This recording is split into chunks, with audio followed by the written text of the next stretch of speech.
J'ai l'impression que les femmes ne mangent pas assez. L'entraînement de plus ne va pas forcément te faire progresser. Par contre, la récupération de plus peut te faire progresser. Effectivement, les femmes n'ont pas le même niveau d'énergie que les hommes. Il y en a qui, du coup, ils sont tellement stressés qu'ils sont coupés de leurs sensations. Le fait de ne pas avoir sa règle, c'est pas normal. J'ouvre Insta, en un clic, je vois 150 mecs musclés, des femmes avec des physiques exceptionnels, et moi je me dis, je pars de 6 mois, flemme. Bienvenue dans Corps et Esprit, Le média qui muscle votre corps et renforce votre esprit. avec Meryl, Et Flavio. fondateur de Pareto Santé, le coaching ultra personnalisé pour entrepreneurs et cadres. Et de Nutripreneur, les compléments alimentaires français et naturels pour améliorer votre énergie, votre sommeil et réduire votre stress. Chaque semaine, on explore la santé physique et mentale pour vous aider à maigrir. Déborder d'énergie et accomplir vos projets les plus fous. Bon épisode. Bienvenue dans ce nouvel épisode de Corps et Esprit. Aujourd'hui, on se trouve avec Meryl, Flavio comme d'habitude, mais aussi et surtout Estelle. On va vous parler de beaucoup de choses, de santé féminine. Donc comme d'habitude, posez-vous tranquillement. Ne prenez pas de notes puisqu'on va tout vous résumer dans un bel e-book qui sera disponible en description. C'est gratuit, vous pourrez le télécharger. Et encore merci à Nutripreneur et Pareto Santé de sponsoriser cet épisode. C'est nos propres entreprises, donc au moins, comme ça, on est clean de ce côté. Meryl, qu'est-ce que tu as à nous dire aujourd'hui ? Gros sujet, donc on a invité Estelle, qui sera très bien aussi en parler avec moi, mais avec toi aussi également, sur la santé féminine, notamment les cycles, l'alimentation à adopter, le sport à adopter. Il y a beaucoup de mythes et de croyances autour des règles, du cycle. Enfin, bref, j'ai déjà envie d'en parler, mais on va y aller petit à petit. On se comprend avec Estelle, on se comprend avec Flavio, et je pense que c'est un épisode que beaucoup de personnes attendent, et ça va être cool un peu de déconstruire tout ça, donc franchement, trop hâte. Estelle, tu te représentes un peu ? Ouais. T'es déjà venue, mais pour ceux qui n'avaient pas écouté le premier épisode. On est parti sur une V2. Ah oui. Moi, Estelle, coach chez Pareto Santé. Donc ça va faire 5 ans maintenant que je coach. Et 3 ans avec Flavio maintenant. Donc ça commence à faire. Ouais. Et franchement, c'est cool. Et puis au fur et à mesure des coachings, on cesse d'évoluer, d'apprendre de nouvelles choses. Et en fait, par les coachings, on a de plus en plus de femmes qui viennent nous voir pour certaines problématiques. Du coup, on s'est dit, pourquoi pas faire un podcast sur le sujet. Surtout qu'il y a beaucoup d'idées reçues, notamment les femmes ont souvent peur de s'entraîner comme les hommes au sport. Peut-être que vous voulez commencer par parler de ça. Ouais, c'était un peu la première question, c'est pourquoi justement les femmes, elles doivent pas copier-coller le modèle d'un homme, tu vois ? Pourquoi elles peuvent pas faire la même chose ? Ouais. Il y a différentes raisons. Déjà, il y a les objectifs physiques où, on sait que les hommes préfèrent faire plus le haut du corps. Pourquoi elle me regarde T'es un homme à notre on table. peut voir souvent Flavio faire développer coucher Meryl Deep Trust. Voilà, quoi, déjà. C'est un peu cliché, mais c'est vrai. C'est vrai. Et, donc, déjà, il y a des raisons esthétiques où des femmes cherchent à développer d'autres choses. Et après, il y a aussi hormonalement où on n'est pas câblé pareil, où les hommes auront beaucoup plus de testostérone, donc beaucoup plus aptes à faire des entraînements en force, en nerveux, etc. Alors que des femmes sont beaucoup plus endurantes par nature. Elles ont des fibres qu'on appelle de type 1 qui sont endurantes et les hommes ont des fibres plus rapides. Donc, puis il y a aussi le cycle hormonal qui fait que en fonction de la période du mois, on n'a pas les hormones qui fonctionnent exactement pareil que les mecs, donc on peut pas travailler pareil, donc on entrera un peu plus dans le détail. C'est vrai que les oestrogènes aussi, c'est pratique, ça aide beaucoup à l'endurance. Ça, Chez les femmes, ouais. Mais toi, par contre, tu te plains souvent que les femmes, autant c'est important de ne pas s'entraîner pareil, mais tu te plains souvent, toi, du fait que les femmes, à la salle, par exemple, ils vont un peu mollo. Ouais, je suis contente que tu aies rebondi là-dessus, parce que je voulais en reparler. C'est vrai que physiologiquement parlant, biologiquement parlant, on est différents entre les hommes et les femmes. Comme tu l'as dit, les femmes sont plus endurantes, les hommes plus explosifs, ils peuvent aller plus fort. Mais d'un côté, je vois aussi trop de femmes soit se sous-estimer, soit ne pas oser faire le haut du corps parce qu'elles ont peur de ressembler à des hommes. Et donc, du coup, ça crée aussi des déséquilibres physiques. Et même, du coup, ça peut causer d'autres problèmes. Et puis voilà, en fait, effectivement, les femmes peuvent pousser lourd. Et c'est pas parce que, de base, une femme est plus endurante qu'elle n'a pas de force et qu'elle n'a pas d'explosivité. Parce qu'il y a plein de contre-exemples.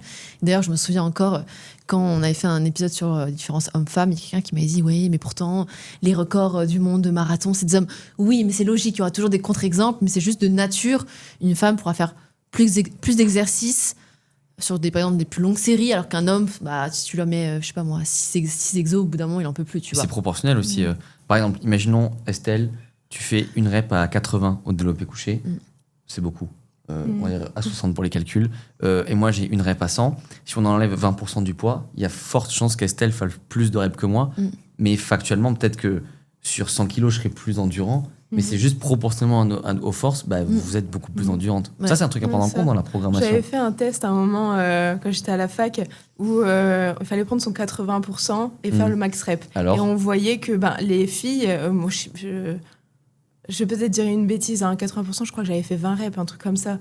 Et non, franchement, c'était un truc de fou. Et même, 20 reps. Après, il y avait aussi des gens l'adrénaline, mais quand même. Et peut-être que j'étais pas... Enfin, peut-être aussi, j'avais pas pris mon vrai max. Mais en tout cas, j'étais capable de faire beaucoup plus de reps que des mecs où, eux, ils étaient plus aux alentours des 8 reps, quelque chose comme ça. Ouais, ça montre bien cette différence. Ouais. Et pour rebondir sur ce que tu as dit, donc oui, les femmes... Si vous écoutez, n'ayez pas peur non plus de pousser, de mettre de l'intensité dans vos séances. Vous n'allez pas ressembler à des hommes. Et franchement, je vous dis, pour l'équilibre physique, c'est vraiment important. Et je pense qu'Estelle, tu pourras aussi confirmer, parce que tu es un peu dans la même team que moi. Ouais. On bosse tout le corps. Effectivement, une femme a envie de plus développer le bas du corps. Et c'est logique, tu vois, c'est juste pour des questions d'esthétique. Mais en même temps, une femme qui a du corps musclé, c'est très joli aussi. Et c'est très important parce que même si vous n'avez pas assez de haut du corps musclé, au bout d'un moment, vous êtes limité sur le bas du corps, quoi. Quand tu vas soulever une grosse barre ou des haltères, si t'as pas la force dans les bras, dans le dos et tout pour soulever, c'est pas possible, quoi. Mais qu'est-ce que tu dirais, toi, Estelle, à une femme qui dit, moi, je veux pas faire les pecs parce que, par exemple, c'est un muscle d'homme. Ouais. Déjà, hormonalement, en fait, on n'est pas faite pour prendre du muscle comme les hommes. Ouais. On sera peut-être forte, on sera endurante, on sera capable de porter de la charge, mais jamais j'aurai les mêmes pecs que toi ou alors les mêmes bras que toi. Physiologiquement, c'est pas possible. Donc, en fait, le corps est bien foutu et il est harmonieux. Et donc, en fait, on a beau faire du bench, à part vraiment de le faire à fond, t'auras jamais vraiment des gros pecs, même des gros bras. Tu vois, moi, par exemple, je fais de l'haltérophilie, donc beaucoup... il faut avoir un haut du corps quand même très solide pour avoir des barres au-dessus de la tête, mais j'aurai jamais un physique de mec, quoi. Et c'est juste biologique. Donc, même, on voit de plus en plus de femmes qui... c'est bien parce que, justement, ce truc-là, il commence à changer. Il y a de plus en plus de femmes qui veulent se mettre à faire des tractions. Ouais, là, j'ai de plus en plus de filles en coaching qui me disent elles font la muscu et tout. Bon, c'était très bien, du squat, soulevé de terre et tout ça. Mais elles se disent j'ai envie d'un challenge. J'ai dit go, est-ce que tu sais faire une traction? Non, en fait, tu vois, c'est des filles qui sont capables de soulever lourd sur des exos du bas du corps. Par contre, tu demandes de faire une traction, il n'y a plus personne. Tu dis quand même, symboliquement, le fait de savoir se tracter, c'est quand même quelque chose. Donc déjà, c'est des beaux objectifs. Et puis, c'est pas en sachant faire 5 tractions que tu deviens hyper baraque avec un dos énorme. Et, ça serait, sinon. Voilà, c'est ça. Donc ouais. T'as raison. T'inquiète, non, mais il y a des femmes qui ont peur de prendre du jour au lendemain. Et Meryl avait fait un bel exemple. Elle a dit, c'est comme si t'as peur de te réveiller un matin en étant milliardaire. Tu sais, tu le vois quand même venir, le truc. Oui. Et c'est comme le muscle. Enfin, je me suis pas réveillé un matin en me disant, mon Dieu, mais en fait, j'ai pris des pecs. C'est très, très lent comme processus. Et comme nous, on demande par exemple à tous nos coachés de prendre leur mensuration. Quand tu passes de, je dis une bêtise, 32 à 33 cm tour de bras, voilà, tu suis. Tu te lèves pas un matin en disant, mon Dieu, je suis à 38, mais qu'est-ce qui se passe? Je suis un homme et tout. Ouais. Donc, surtout, c'est long la prise de muscle. Ça se fait pas en un an. C'est quand même un processus qui est hyper long. Donc, avant de prendre vraiment 10 cm de tour de bras, tu dois venir, quoi. Donc, tellement. En fait, au début, tu prends assez rapidement, mais parce que tu pars d'une base zéro ou très peu. Et après, tu as une phase où tu stagnes. Après, tu progresses encore un peu. Et puis après, ça commence à être très dur. Mais on le voit venir, quoi. Ouais. Et puis, il y a aussi les femmes, du coup, qui ont peur d'aller dans le trop. Mais il faut aussi se dire que même si au bout d'un moment, on se trouve bien, on peut très bien se maintenir. On n'est pas toujours obligé d'être dans le développement. Au bout d'un moment, en fait, le sport, la muscu, comme le nom l'indique, ça a pour but de travailler sa masse musculaire. Mais on n'est pas obligé d'être dans la surenchère, de toujours vouloir pousser plus, développer plus. En fait, le sport, c'est aussi un moyen d'extérioriser mentalement, de se faire du bien. Donc, tu peux très bien aller à la salle de sport, faire le haut du corps juste en maintien et pas obligé de toujours vouloir chercher à développer. Je pense que Meryl, toi, en ce moment, t'es un peu dans ce truc-là où, au bout d'un moment, t'as pas envie d'être plus, ton physique te convient, juste tu vas à la salle, tu fais une séance une fois par semaine, ça te fait du bien, tu maintiens, et puis... Exactement, t'as tout compris. Estelle me suit bien là-dessus. Mais du coup, au final, tu vas à la salle, mais oui, comme tu dis, et c'est facile de maintenir. Une fois que t'as une bonne masse musculaire, c'est juste que, ok, c'est sûr que c'est moins challengeant, mais en même temps, après, quand t'as des vies chargées ou tu fais d'autres choses, c'est cool de te dire, ok, Je fais pas une grosse séance, ça va pas me tuer nerveusement et pourtant je garde un physique correct. Je suis bien comme ça et c'est exactement ce que je fais. Et je rebondis juste sur le challenge de traction. Moi, c'est vraiment un des exos favoris. Je suis ravie. C'est vraiment la satisfaction de se tracter son corps. C'est quand même incroyable. Et effectivement, je vois de plus en plus de femmes les faire, les tractions. Et celle en fait partie aussi. Donc, c'est trop cool de pouvoir tracter son corps et montrer que nous aussi, on peut avoir de la force et que c'est hyper satisfaisant, hyper beau et on ressemble pas à des hommes, quoi. Puis il y a une différence entre... C'est sûr, quand t'es à la salle, t'es très congestionné et tout. Waouh, tu vois les muscles se dessiner. Et moi, je suis la première, franchement, quand je vois mon dos, je dis waouh, c'est énorme. Limite, ça me fait peur. Après, je me dis, quand je suis en t-shirt, je ressemble pas à un bonhomme, tu vois. C'est juste qu'il y a une différence aussi. Il faut dissocier les deux, quoi. Et aussi, on peut avoir du muscle. Enfin, on peut avoir de la force sans que ça se voit trop. On peut très bien réussir à passer des tractions sans avoir des très gros bras. D'ailleurs, petit tips par rapport à ça, justement, là, je parlais d'haltéro, c'est rare que tu vois une haltéro très musclée, parce qu'en fait, c'est un sport qui est très nerveux. Tu fais une rep, ton max. Et en fait, justement, en général, on entend beaucoup les femmes dire « je veux pas porter lourd, mais je fais beaucoup de reps, comme ça, c'est le pire truc à faire. C'est comme ça que vous développez la masse musculaire et c'est comme ça que vous prenez en masse. » Justement, en fait, faire l'inverse, travailler le nerveux, travailler sa force, et en fait, justement, on travaille le système nerveux et moins le muscle. Et du coup, en fait, on prend pas de muscle, mais on gagne en force et c'est tout bénef, quoi. Donc, passer sur, au lieu de faire du 10-15 reps, plutôt passer sur du très lourd, du 85%, mais en 6-8 reps. Comme ça, tu travailles en force et sans prendre de muscles, quoi. Donc, c'est vrai que les gens réfléchissent pas encore assez en tonnage, c'est-à-dire combien j'ai soulevé sur une séance. Et tu as totalement raison, des femmes qui disent j'ai fait 15 reps à 40 au squat parce que je voulais pas pousser trop lourd, mais tu viens de faire 600 kilos. Et tu fais 4 séries, donc tu as fait 2 tonnes 4. Donc en fait, finalement, tu as poussé beaucoup. Et je voulais vous poser une question. Vous avez parlé aussi de différences de cycle et tout, mais comment une femme devrait prendre en compte par rapport à son cycle ses entraînements? Parce que, comme tu l'as dit, Estelle, nous les hommes, ça va être un peu une énergie linéaire. Vous les femmes, vous allez avoir des fois moins d'énergie, mais des fois aussi beaucoup plus. Et nous, ce qu'on voit avec Estelle en coaching, c'est qu'il y a quand même beaucoup de femmes qui changent pas trop leur séance de sport pendant leur cycle et qui globalement se disent là, je suis un peu fatiguée, j'arrête. Mais elles profitent pas de la phase où elles pètent la forme pour accélérer beaucoup plus. Ouais, c'est ça. Qui veut commencer? J'y vais. Vas-y. Okay. Mais oui, un truc important à rappeler, c'est que effectivement, les femmes n'ont pas le même niveau d'énergie que les hommes. Donc c'est logique.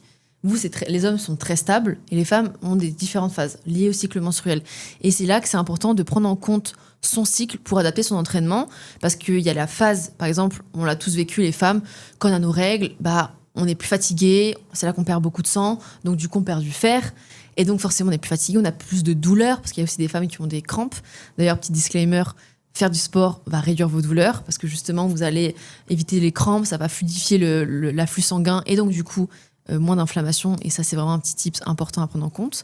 Après, tu as la phase après les règles, mais c'est là qu'en fait c'est la phase folliculaire où tu pètes la forme, et c'est là qu'il faut, t'y vas, tu peux récupérer beaucoup plus, donc tu peux mettre beaucoup plus d'intensité, et c'est pas pour autant que tu te fatigues plus.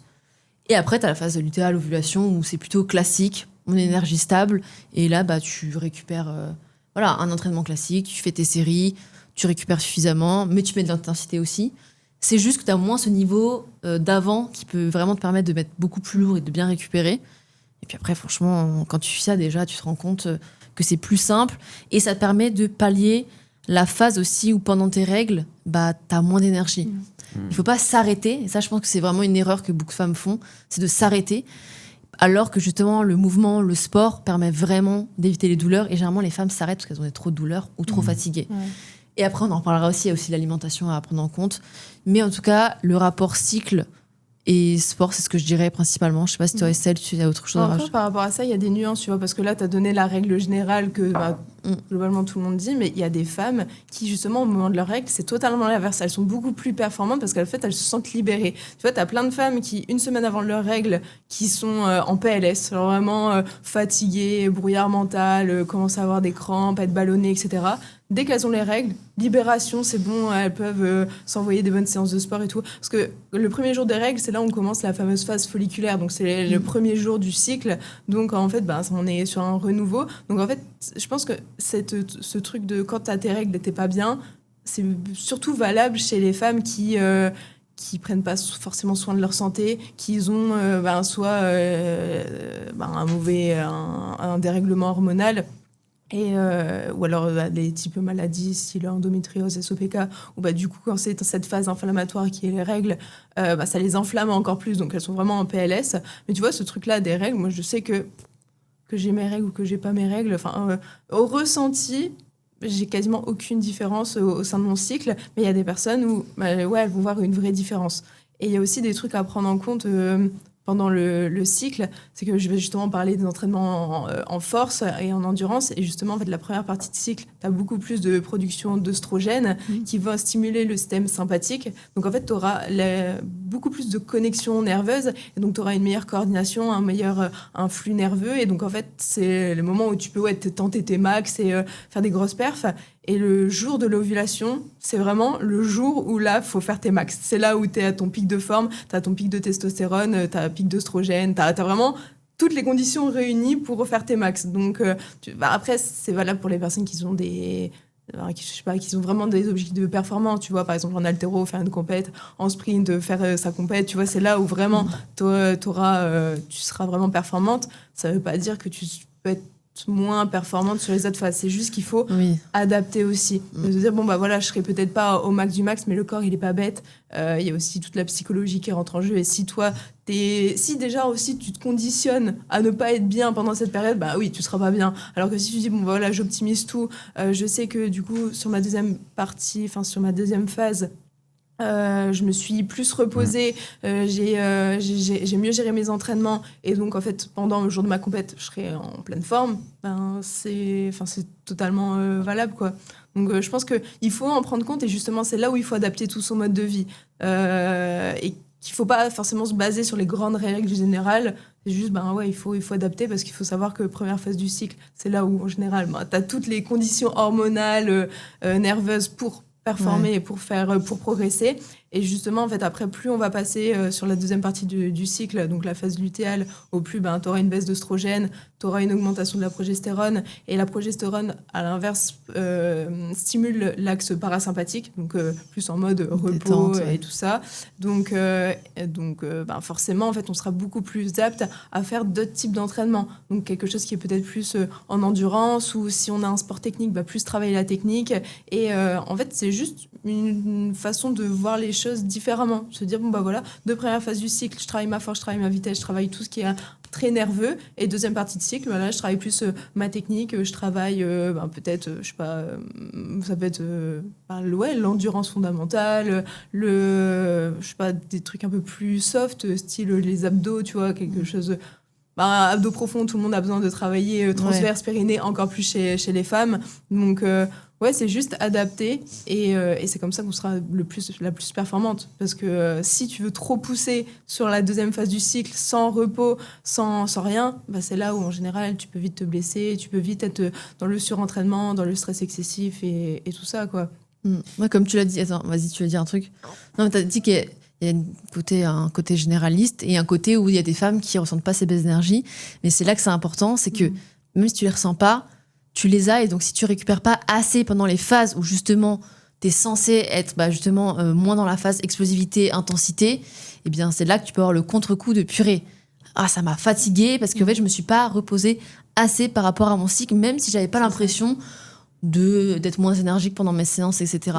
Et ça, c'est vraiment une question d'optimisation, mais ça peut vraiment faire la différence, surtout quand tu vois que une grande partie des femmes, elles ont quand même des variations d'énergie énormes, qu'elles ont leurs règles ou pas leurs règles.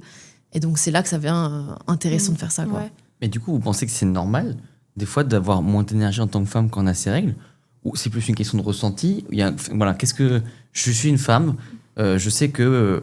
une semaine avant mes règles, j'ai un peu plus de fringage, un peu plus fatigué. Concrètement, qu'est-ce que je fais pour changer ça? Parce que j'aurai mes règles jusqu'à mes 50 ans, tu vois. Après, pour ça, déjà, il faut comprendre le cycle hormonal et savoir exactement ce qui se passe. On sait que en première phase de cycle, tu as une augmentation de de l'œstrogène, la testostérone. Globalement, cette première phase de cycle, on ne doit pas trop se prendre la tête. Comme Meryl l'a dit, pendant les règles, on a une grosse perte en nutriments, donc à fond se complémenter en fer, en magnésium, en zinc, en oméga 3, etc. pour faire vraiment tous les restocks des nutriments que tu perds à cause des règles. Après, globalement, il y a si c'est la période où il faut le moins optimiser, c'est la première phase de cycle. Après, du coup, la deuxième partie de cycle, c'est là où tu auras beaucoup plus de progestérone, donc beaucoup moins bonne récupération, moins de stimulation nerveuse. En fait, c'est aussi la période du cycle où on crée le tissu endométrial. Donc, en fait, c'est une période où on a besoin de plus de glucides parce que ce tissu-là se crée grâce aux glucides. Donc, en fait, la deuxième partie de cycle, en général, on dit « Ah, c'est pas normal, j'ai des fringales, etc. » C'est normal parce qu'en fait, on a une augmentation naturelle du métabolisme pour créer ce tissu endométrial. Donc, quand on a des grosses envies de sucre, le corps, il est pas bête. C'est pas pour rien. C'est pas parce que on est. Enfin, si, peut-être à cause de la fatigue, parce que justement, on s'est pas écouté et donc on n'a pas assez récupéré. Mais en fait, on a plus de besoins. Donc, en fait, il faut juste les assurer, quoi. Ouais, c'est ça. Pas se dire, bon, bah voilà, j'ai faim. Bah non, en fait, je suis en diète, je dois perdre du poids. Je me restreins. Ouais. Parce qu'en fait, c'est là où on a les gros craquages au niveau des. À l'arrivée des règles, c'est là où vraiment en fait on a passé une semaine à se restreindre de fou, à se dire non, j'y vais pas, et au final voilà, gros craquage et puis culpabilité, et puis du coup ça renforce ce truc de t'es déjà pas hyper méga en forme, mais en plus de ça manque de confiance en soi et d'estime de soi parce que t'as pas su respecter tes objectifs. Non, en fait, quand tu comprends qu'en dernière phase du cycle t'as besoin de plus de glucides pour justement assurer le bon fonctionnement de ton cycle hormonal, et juste tu manges un peu plus de glucides, tu respectes tes envies, et puis ça va bien se passer, quoi. C'est ça revient un peu au podcast qu'on avait fait sur l'alimentation émotionnelle. C'est quand tu écoutes vraiment tes besoins et quand tu es capable d'écouter tes besoins sans forcément aller dans les excès. Tu vois, si tu as envie de sucre, va pas te jeter sur une tablette de chocolat et va plutôt manger un fruit, manger des bons glucides, augmenter sa ration en glucides sur ses repas. C'est pas forcément obligé de sauter sur des trucs vraiment très sucrés, mais c'est juste si les personnes calculent un peu leur ration, au lieu d'avoir 50 grammes de riz, tu en mets 60. Enfin, tu vois, c'est juste un peu augmenté, mais ça va assurer nos besoins et tout va très bien se passer. Et justement, tu disais par rapport à l'alimentation émotionnelle, nous, ce qu'on voit aussi en coaching, c'est que des fois, quand tu as beaucoup de responsabilités, une belle charge de stress, de plus en plus de fringales, et du coup, en fait, tu associes les fringales au sucre, du coup, tu manges moins de glucides. C'est pour ça que si vous avez besoin d'aide pour perdre du poids et avoir plus d'énergie, voilà, petit instant promo, réservez votre appel Pareto Santé. Nous, on aide surtout cadres entrepreneurs à perdre du poids, à se remettre en forme. Et derrière, il y a tous les sujets santé féminine, sommeil, etc. Ou santé masculine, si c'est des hommes. Et ça, c'est des trucs qu'il faut prendre absolument en compte. Parce que effectivement, tu vois, quand tu disais écouter son corps, il y en a qui, du coup, ils sont tellement stressés qu'ils sont coupés de leurs sensations. Et c'est comme ça que des fois, après, ils disent moi, j'ai pas faim, donc j'écoute mon corps, je mange pas. Oui, mais alors, attends, je t'explique. Pour ton métabolisme, c'est pas ce qui est le mieux. Mais la personne a écouté son corps. Ouais. Mais son corps, en fait, étant tellement déréglé, les sensations sont plus forcément les bonnes. Et surtout que là, je rebondis sur... Mais rebondis donc. Non, sur le côté même manger plus. Aussi, il faut pas confondre manger plus et manger mal. Comme tu l'as dit, c'est que tu as envie de sucre. On te dit pas... Enfin, tu vois, un fruit ou des bons aliments, ou manger plus en quantité, c'est pas forcément manger mal.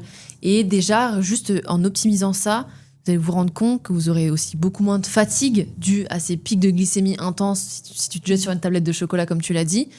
Bien évidemment, si vous avez envie de chocolat, on ne vous dit pas d'arrêter, mais il y a une différence entre manger 2 carrés et une tablette, et vous verrez que ça va participer aussi à ce regain d'énergie, parce que la nutrition pendant les règles doit être différente, et pour justement optimiser cette énergie, et vous verrez que vous aurez beaucoup moins ces phases de fatigue, et après tu rentres dans le cercle infernal de je culpabilise, je stresse, j'ai moins confiance en moi, je suis pas fière de moi parce que j'ai pas réussi mes objectifs, et là ça devient infernal, et ça veut dire qu'après ça dure beaucoup trop longtemps. Le but, si on optimise aussi notre énergie pendant nos règles, nos cycles, c'est pour limiter justement les variations et pas perdre 1 ou 2 semaines dans le mois, quoi. Ça fait beaucoup après. C'est ça.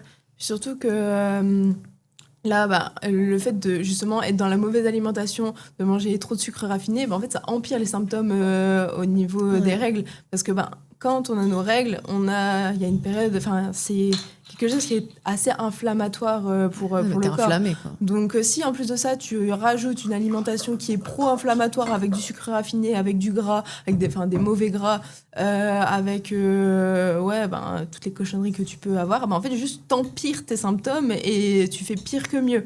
Il y a aussi même la caféine qui est qui stimule et qui est hyper mauvais dans cette phase du cycle, parce que déjà, t'as le stress du quotidien, t'as le sport, t'as la vie peut-être de famille à gérer. En plus de ça, t'as tes règles à gérer, même inconsciemment, mais tu dois gérer tout ça. En plus de ça, si tu rajoutes encore du stimulant, ça te met juste en PLS et tu peux pas, c'est pas possible. Et en fait, quand tu combines tout ça, bah, tu comprends pourquoi est-ce qu'il y a plein de femmes qui subissent littéralement leurs règles, quoi. Donc, quand tu remets les choses en ordre et que, bon, bah voilà, t'as une bonne alimentation riche en protéines, riche en lipides, de bons lipides qui assurent le bon fonctionnement du système hormonal, assez glucides pour pas avoir des giga fringales et du coup, bah, se jeter sur tout ce qui est aliments hyper raffinés. En fait, tu te rends compte que bizarrement, bah, les femmes vivent beaucoup mieux leurs règles. Elles vivent mieux leurs règles, elles ont plus d'énergie, elles sont moins fatiguées et puis tout se passe très très bien. Tu as dit quelque chose tout à l'heure, tu as dit manger des bonnes protéines, des bons lipides et tout. Et je pense qu'il y a aussi beaucoup de femmes qui disent je comprends pas ça, je le fais déjà. Et c'est là où nous, on s'intéresse vraiment à l'aspect plus hormonal parce que peut-être qu'il y a des règlements mélatonine, leptine, cortisol, ghrelin. Merci, je l'ai cherché. Et tout à l'heure, en plus, c'est intéressant parce que tu as dit aussi qu'il y a une meilleure testostérone et on va en parler plus tard. La testostérone est aussi très importante chez les femmes. Ouais. On a l'impression que c'est une hormone masculine, alors que pas du tout. Les femmes ont 10 fois plus de testo que d'oestrogène, mais 10 fois moins de testo qu'un homme. Ouais. Donc quand même, on dit souvent, et d'ailleurs c'est pour ça que tu te parlais aussi des oestrogènes. Quand une femme a trop d'oestrogènes, ça peut causer des problèmes, et c'est pour ça que des fois des gens ne comprennent pas. Et on va en parler après, peut-être aussi de tout ce qui va être pilule, etc. Mais je comprends pas, en fait, ça m'apporte des oestrogènes. Oui, en fait, si tu as trop d'oestrogènes, c'est mauvais pour toi aussi. Donc c'est parce qu'à un moment, c'était la mode de dire le soja est pas bon pour les hommes parce que c'est plein d'oestrogènes. Mais c'est pas parce que c'est plein d'oestrogènes que c'est bon pour les femmes aussi. Ouais. Mais alors, paradoxalement, c'est vrai que pour les hommes, on a plus ce discours de ça c'est bon pour ta testo. Parce que les ratios sont différents, tu vois. Encore une fois, Ouais. en fait, on s'est tout mélangé et du coup, ça fonctionne pas trop. Non. Voilà. T'avais quelque chose d'autre à dire à ce sujet ou on peut passer sur l'aspect plus. Bah, je réfléchis, mais bon, soit on rebondit direct, soit on rebondit direct sur l'alimentation, soit. Parlons-en de l'alimentation. Nous, il y a quelque chose qui nous marque beaucoup en coaching, c'est aussi en fait que les femmes ne changent pas trop leur hygiène de vie pendant les règles.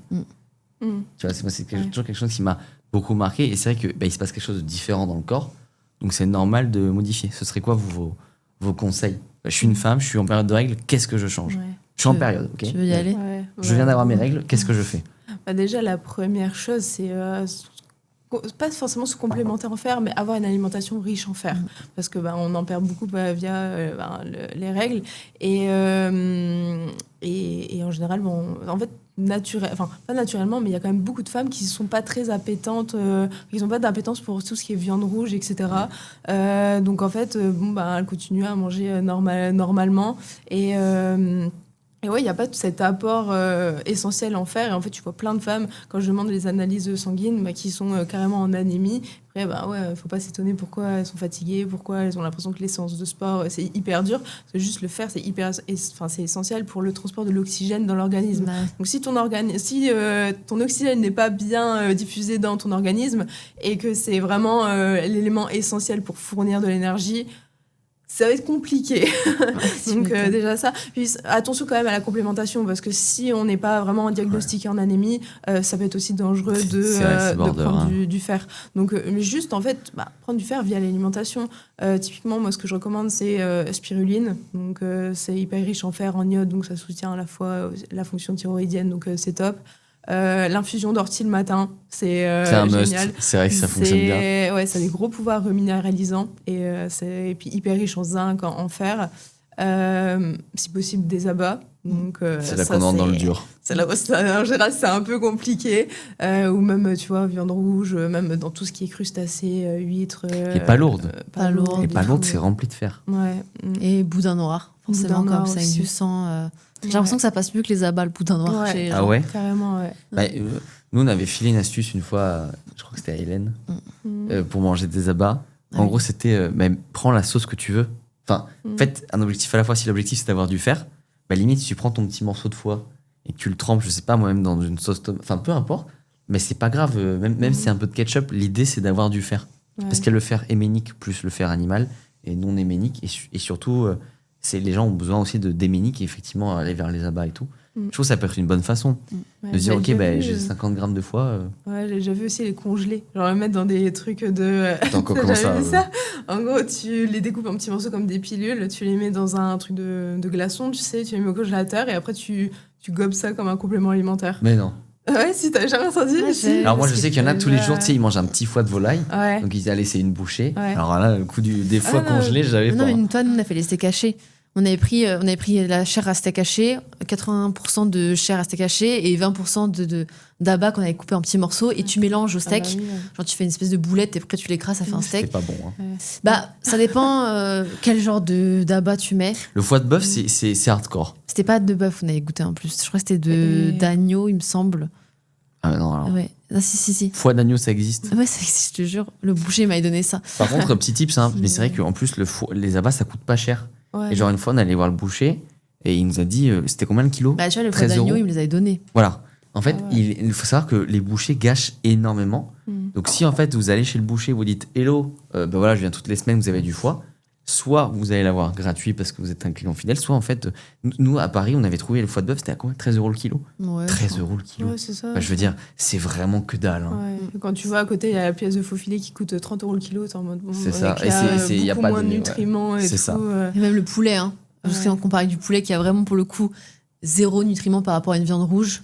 Bah, tu vois, tu te dis c'est moins cher et pour Ouais, autant. c'est clair. Et je pense qu'il faut aussi un peu pas se forcer, vous allez me dire ce que vous en pensez, mais retrouver du goût pour des aliments comme ça. C'est-à-dire que si nos grands-parents, tu sais, on dit souvent, ouais, les compléments alimentaires, c'est du marketing. Avant, nos grands-parents, ils n'avaient pas de carence. Peut-être. Alors, il y avait beaucoup moins de pollution, beaucoup moins de stress, tout, mais surtout nos grands-parents, tripes, abats, enfin, genre, ils se posaient pas la question de est-ce qu'on. Alors que nous, là, on est un peu frileux. Ouais. Et on a Tu peur sais, de en même. parlant de ça, moi je revois ma mère qui mangeait des tripes au petit-déj le Voilà. matin. Bah, mais c'est. Bah, t'imagines si Tout tout a été Ouais. habitué. Oui, mais surtout aussi, forcément, qu'en mangeant des super aliments comme ça, là, je vois de plus en plus de gens, par exemple, qui n'aiment pas les fruits de mer, mais tu sais, il y a un peu ce côté, ah, ça me dégoûte, une huître, etc. Mm. Bah, ok, mais Ouais. bon. On n'est plus reconnecté à la vraie alimentation, à ce qui est des vrais aliments. Hein, parce que dans les supermarchés, tu vois que même, je sais plus, qui achète encore son poulet entier. Tout le monde achète le blanc de poulet. Le dimanche. On a, ouais, tu vois, à la limite. Mais t'achètes plus les abats. J'ai une cliente qui m'impressionne sur ça. Elle a mangé du cœur de canard, là, il y a quelques. Je savais même pas que ça se vendait. C'est hein. super C'est bon. super bon le cœur de canard. Alors pour le coup, vraiment. c'est incroyable. Moi, tout ce qui est foie, j'ai un peu de mal en texture et tout. Je trouve Ouais. vraiment que le cœur de canard, ça a le Ouais. même goût que de la viande rouge, qu'un genre un onglet. Justement, elle m'a dit c'est la premier abat que je goûte et que j'aime bien. Ouais. Et moi, psychologiquement, me dire de manger un cœur. Non, mais franchement, Alors que le foie, ça va. Hein. Bah ouais, Ah, le foie, pas de clairement, souci, ça va. hein. Mais en fait, moi, je me pose des questions. C'est quand tu sais que le foie, c'est vraiment la centrale d'épuration du corps ouais. et que tu manges ça, tu sais pas comment est-ce que l'animal a été nourri C'est et une tout ça. très bonne analyse. Et ben, des ouais. fois, tu vois, j'ai un peu de réticence à manger du foie à cause de ça, où je me dis. C'est pour ça qu'il faut du foie de qualité chez le boucher, parce que le foie que tu achètes dans les supermarchés. Ah ouais, non, Divisé, jamais de ouais, la non, vie, ça, j'achèterais. ouais. Non, du voilà, foie au parce que c'est des supermarché. aliments qui ont été nourris souvent avec beaucoup de maïs, voire des hormones. Donc, Mais il y a un truc aussi pour le fer, si tu voulais rebondir, dire un truc. Non, vas-y.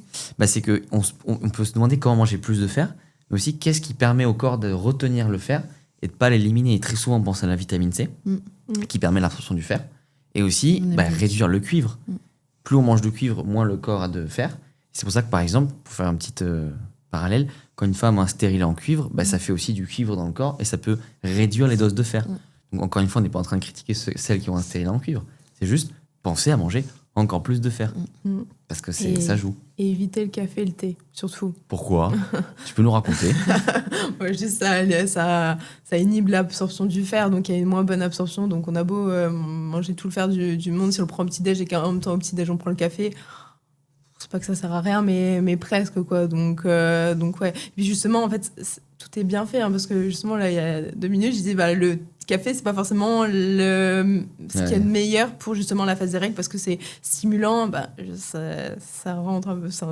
Tout s'imbrique bien. Ouais. Tout est bien fait, quoi. Ouais, voilà, c'est ça. Que pendant la phase de règles, naturellement, moins de stress, plus d'énergie, parce qu'encore une fois, tu vois, sur notre... on a un total d'énergie à dédier, donc à quoi on veut dédier cette énergie? Est-ce qu'on a vraiment besoin de beaucoup d'énergie pour le nerveux, pour être stimulé et tout? Ou est-ce qu'on a besoin de plus d'énergie pour récupérer, pour prendre soin de soi, pour... même, il y a l'énergie un peu... de la vie de tous les jours, quoi. Au bout d'un moment, tu dois te faire manger, tu dois travailler. Donc, est-ce que sur ces à côté, le 10% d'énergie qui te reste dans la journée, est-ce que tu veux le dédier à surstimuler ton système nerveux, ou est-ce que tu préfères le dédier à juste récupérer, prendre soin de toi et avoir des moments de repos pour être mieux, quoi. c'est toujours une balance. J'ai appris que depuis que le café quand le café est arrivé à l'ère industrielle et que tout le monde s'est mis à consommer, la moyenne de travail a augmenté presque instantanément d'1 heure. Donc quoi, c'est un gros stimulant. Ouais. Bah, c'est Donc prouvé, très bien aussi que c'est un stimulant, mais il faut stimulant. savoir aussi, il y a toujours des effets négatifs dans tout. Et ça, c'était un très bel exemple. Est-ce qu'il y a d'autres choses côté alimentation Moi, j'ai l'impression que les femmes ne mangent pas assez. Hein. C'est quand même un truc de bonnes calories, j'entends. Hein. Bah, ce qu'on disait, je trouve qu'il y a beaucoup de femmes qui sont à 1800 calories. J'ai envie de dire, Ouais, c'est Waouh, déjà un c'est stress rien. pour ton corps. Enfin, déjà que ta vie est stressante, t'as tes règles en plus, donc c'est un stress encore plus important pour ton corps. Donc il faut que tu compenses en énergie et la nourriture est une source d'énergie. Donc encore une fois, c'est manger plus, mais des bonnes choses. C'est sûr qu'on va éviter de se diriger vers du sucre, du gras industriel, trop de sel et tout, parce que c'est pro-inflammatoire et les règles c'est inflammatoire. C'est pour ça qu'on a des douleurs. C'est qu'il y a de l'inflammation. Et d'ailleurs, sur la nourriture, c'est donc manger plus, mais manger aussi beaucoup d'oméga 3. Donc, soit des poissons gras, soit ça peut être de l'huile d'olive. Vous en retrouvez dans tous les corps gras, en fait, les noix, les choses comme ça, les oléagineux, qui sont très bons pour le corps, ou des oméga 3 en complément alimentaire. Et là, ne pas hésiter à prendre plus que la dose recommandée, parce que justement, vous êtes dans une phase où vous en avez vraiment besoin. Il y a beaucoup d'inflammation. Et ne vous inquiétez pas, pour avoir de la surdose, c'est très compliqué. Surtout quand quand on est dans une phase où on en a vraiment beaucoup besoin, c'est comme un sportif. Bizarrement, un sportif ne se pose jamais la question de peut-être que je vais prendre trop de magnésium, je vais peut-être prendre trop de protéines. Non, parce qu'il sait que ses besoins sont importants. Eh bien, une femme qui a ses règles, c'est un stress. Et donc, du coup, les besoins doivent être plus importants. Et c'est comme une personne qui travaille beaucoup, etc. Enfin bref, ça subit du stress. Donc, il faut avoir plus de doses. Donc, oméga 3 à fond, donc manger plus. Magnésium aussi, hein. On a parlé de fer, magnésium. Là aussi, dans l'alimentation, plus compliqué, surtout que c'est beaucoup des sources végétales, donc moins bien assimilées. Cacao cru, genre personne mange 100 grammes de cacao cru par jour. Et pas de Nesquik. Hein, Cacao cru 100%. Hein. Donc compliqué, c'est pour ça que là, le complément alimentaire magnésium, pour moi, pareil, c'est vraiment un must-have. Ça va justement réduire les douleurs, tout ce qui est crampes, parce que justement, ça va permettre une bonne hydratation. Inflammation, enfin bref, toutes les douleurs autour des règles. Pour moi, le magnésium, c'est un essentiel. Magnésium bisglycinate. Ouais, carrément, nutripreneur. Hein. Franchement, je crois que c'est le bon moment. Mais c'est vrai que pareil, là aussi, pendant mes phases de règles, j'en prends plus que les doses. Parce que je sais que c'est un moment important. Et du coup, j'ai pas peur là-dessus. Et je sais très bien que ça me permet aussi de mieux récupérer, d'avoir plus d'énergie. Donc ça, c'est des petits tips importants. Et d'ailleurs, je le rappelle, que nos chers auditeurs ont 20% sur nutripreneur.com. Avec le code CORESPRIT20, d'ailleurs, vous êtes de plus en plus nombreux à utiliser le code. Donc, merci, vous faites des commandes de dingue. Vous investissez sur votre santé et vous n'imaginez pas à quel point ça nous fait plaisir. Parce que le but, c'est qu'on fasse justement des bons produits pour que vous ayez une meilleure santé, plus d'énergie au quotidien. Et là, ça tombe bien avec le sujet du podcast aujourd'hui. Ouais, puis ça finance l'épisode aussi. Hein. Ouais. faut le dire aux gens, hein, tu vois. Bien sûr. Ça coûte très très cher de produire des épisodes. Donc, mais d'ailleurs, par rapport tu disais à la surdose, Meryl m'avait mis la puce à l'oreille sur quelque chose que je trouvais très vrai. C'était, tu sais, magnésium, je sais pas où il est. Il est derrière. Il est derrière. Tu sais, on recommande 240 mg par jour, mais c'est vrai qu'en fait, on connaît pas. Si t'es un homme, si t'es une femme, et ton poids. Et en fait, il faut se dire que ce qui est un peu recommandé, c'est en fait la moyenne basse. Hein. C'est la moyenne. Voilà. Ouais. Et c'est vrai que, tu vois, je me dis, moi, j'ai Simon était passé sur le podcast, tu vois. Il fait 100 kilos. Ouais. Et il fait beaucoup de sport et tout, donc 100 kilos de muscles. Hein. Je me dis, c'est vrai que 240 mg de magnésium par jour, pour lui, c'est... C'est rien, quoi. Tu te dis, il me met 30 kilos et on a la même dose. Donc en fait, c'est vrai que, c'est du cas par cas, hein, mais voilà, faut pas avoir peur. Faut essayer, faut pas avoir peur. Et voilà, encore une fois, comme tu as dit, c'est des doses, mais n'ayez pas peur d'essayer. Et vous verrez bien que ça va pas faire... Enfin, vous verrez sur vous. Franchement, pour avoir des problèmes, il faut vraiment en prendre beaucoup pendant très longtemps. Donc des fois, c'est bien de tester. Et moi, des fois, moi, je suis souvent à 600 mg par jour et tout va bien, quoi. D'ailleurs, les femmes aussi, je trouve que, je reviens sur l'alimentation, elles avaient peur des fois que, tu sais, les lipides fassent prendre du poids. Alors que justement, les lipides pour les femmes, c'est encore peut-être même plus important que tout le reste. Vas-y, Estelle. Dis-toi que, histoire personnelle, moi, avant, comme toute femme, je pense qu'on est passé sur une phase de je veux perdre du poids, etc. En plus, à adolescence, il y avait une période où vraiment je ne prenais que du 0%. Genre vraiment, parce que et il y a aussi, on a fait la même formation bayésienne et t'as la densité nutritionnelle. Oui, bien et sûr. Du coup, toi, quand tu veux optimiser de fou, tu manges que des légumes, tu manges quasiment rien qu'en gras, que du 0%, justement pour optimiser le volume. Et en fait, maintenant, avec du recul, je me dis, mais quelle connerie j'ai pu faire. Parce qu'en fait, ce qu'il faut savoir, c'est que les hormones fonctionnent grâce aux protéines et aux lipides. Ouais. Donc pour avoir un Faut bon répéter ça. protéines et lipides, protéines et lipides.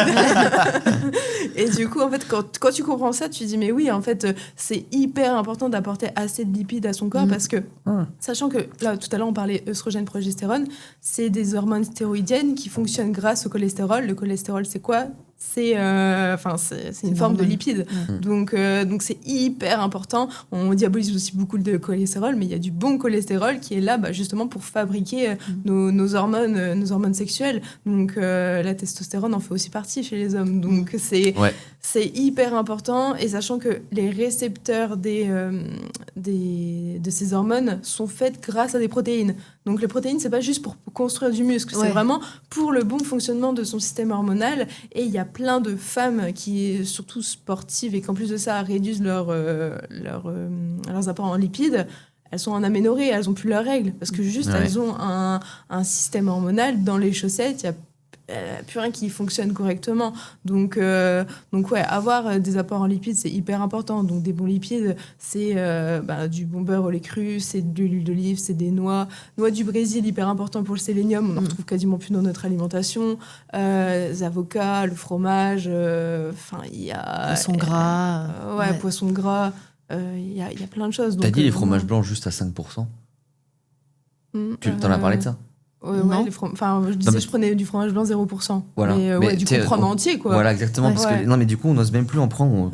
Quand il écrit 5%, et puis 7%. Aussi, pour l'anecdote, quand j'ai recommencé à prendre du vrai fromage blanc, bizarrement, j'avais plus envie d'en manger 300 grammes, tu vois. Genre, juste 100 grammes, ça me suffisait. Parce que, ça cale, hein.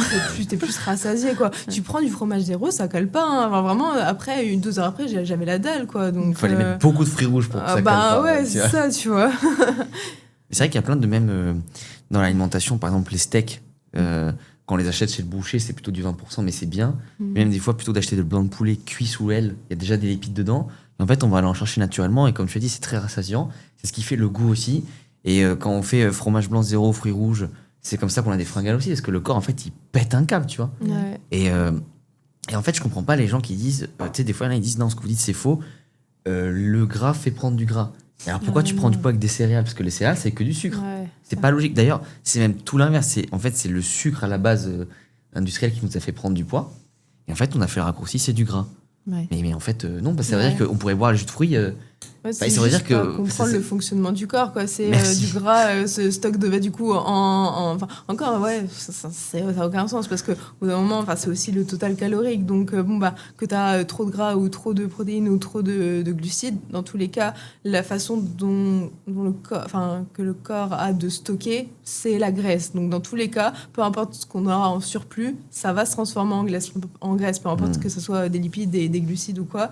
Donc c'est juste que les gens pensent ça parce que c'est plus calorique de base que les glucides ou les protéines. Ouais, c'est ça, c'est la densité nutritionnelle où on se dit, si je mange un repas qui est plus riche en gras, si c'est pas raisonné et que c'est pas dans des bonnes proportions et que c'est vraiment... Alors, tu te fais une grosse raclette, oui, là, t'auras beaucoup trop de gras dans ton alimentation si tu t'envoies 3 kilos de fromage, tu vois. Mais c'est pas ça, fondamentalement, qui va te faire prendre du poids. Parce que, surtout chez les femmes, elles réagissent beaucoup mieux à plus de lipides plutôt qu'à plus de glucides. Ouais. C'est beaucoup plus rassasiant. Après, ça, c'est très interindividuel, ça dépend des femmes. Mais en augmentant la quantité de lipides dans l'alimentation d'une femme, elle sera beaucoup plus rassasiée que si on augmente la quantité de glucides à total calorique égal. Donc c'est aussi un truc à prendre en compte, ça. Ouais, ça montre bien que les femmes fonctionnent beaucoup plus aux lipides en général, dans la grande majorité des cas, et les hommes plus aux glucides. Et c'est pour ça qu'on demande aux femmes de manger suffisamment. Donc n'ayez pas peur de prendre du gras en mangeant des lipides. Au contraire, pour vos hormones, c'est la meilleure chose. Et surtout qu'on voit bien qu'aujourd'hui, il y a énormément de dérèglements hormonaux. Comme tu dis, les filles, elles ont plus leurs règles, beaucoup d'endométriose, SOPK. Bon, c'est lié aussi aux perturbateurs endocriniens, mais ça va aussi avec tous les dérèglements hormonaux. Et les lipides aident justement à faire bien fonctionner ces hormones.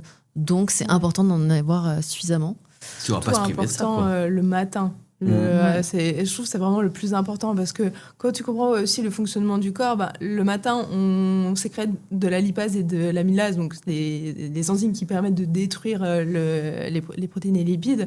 Donc quand tu sais que naturellement ton corps produit ces enzymes, tu sais qu'il faut consommer ces types d'aliments. Et pour avoir coaché je pense, des centaines de personnes maintenant. Dès que tu changes le petit-déj en petit-déj sucré, classique, avec pain, beurre, avec du café, et d'un seul coup, tu dis, mange plutôt des œufs avec du fromage, l'avocat, et puis à la limite un fruit pour quand même avoir un peu d'antioxydants.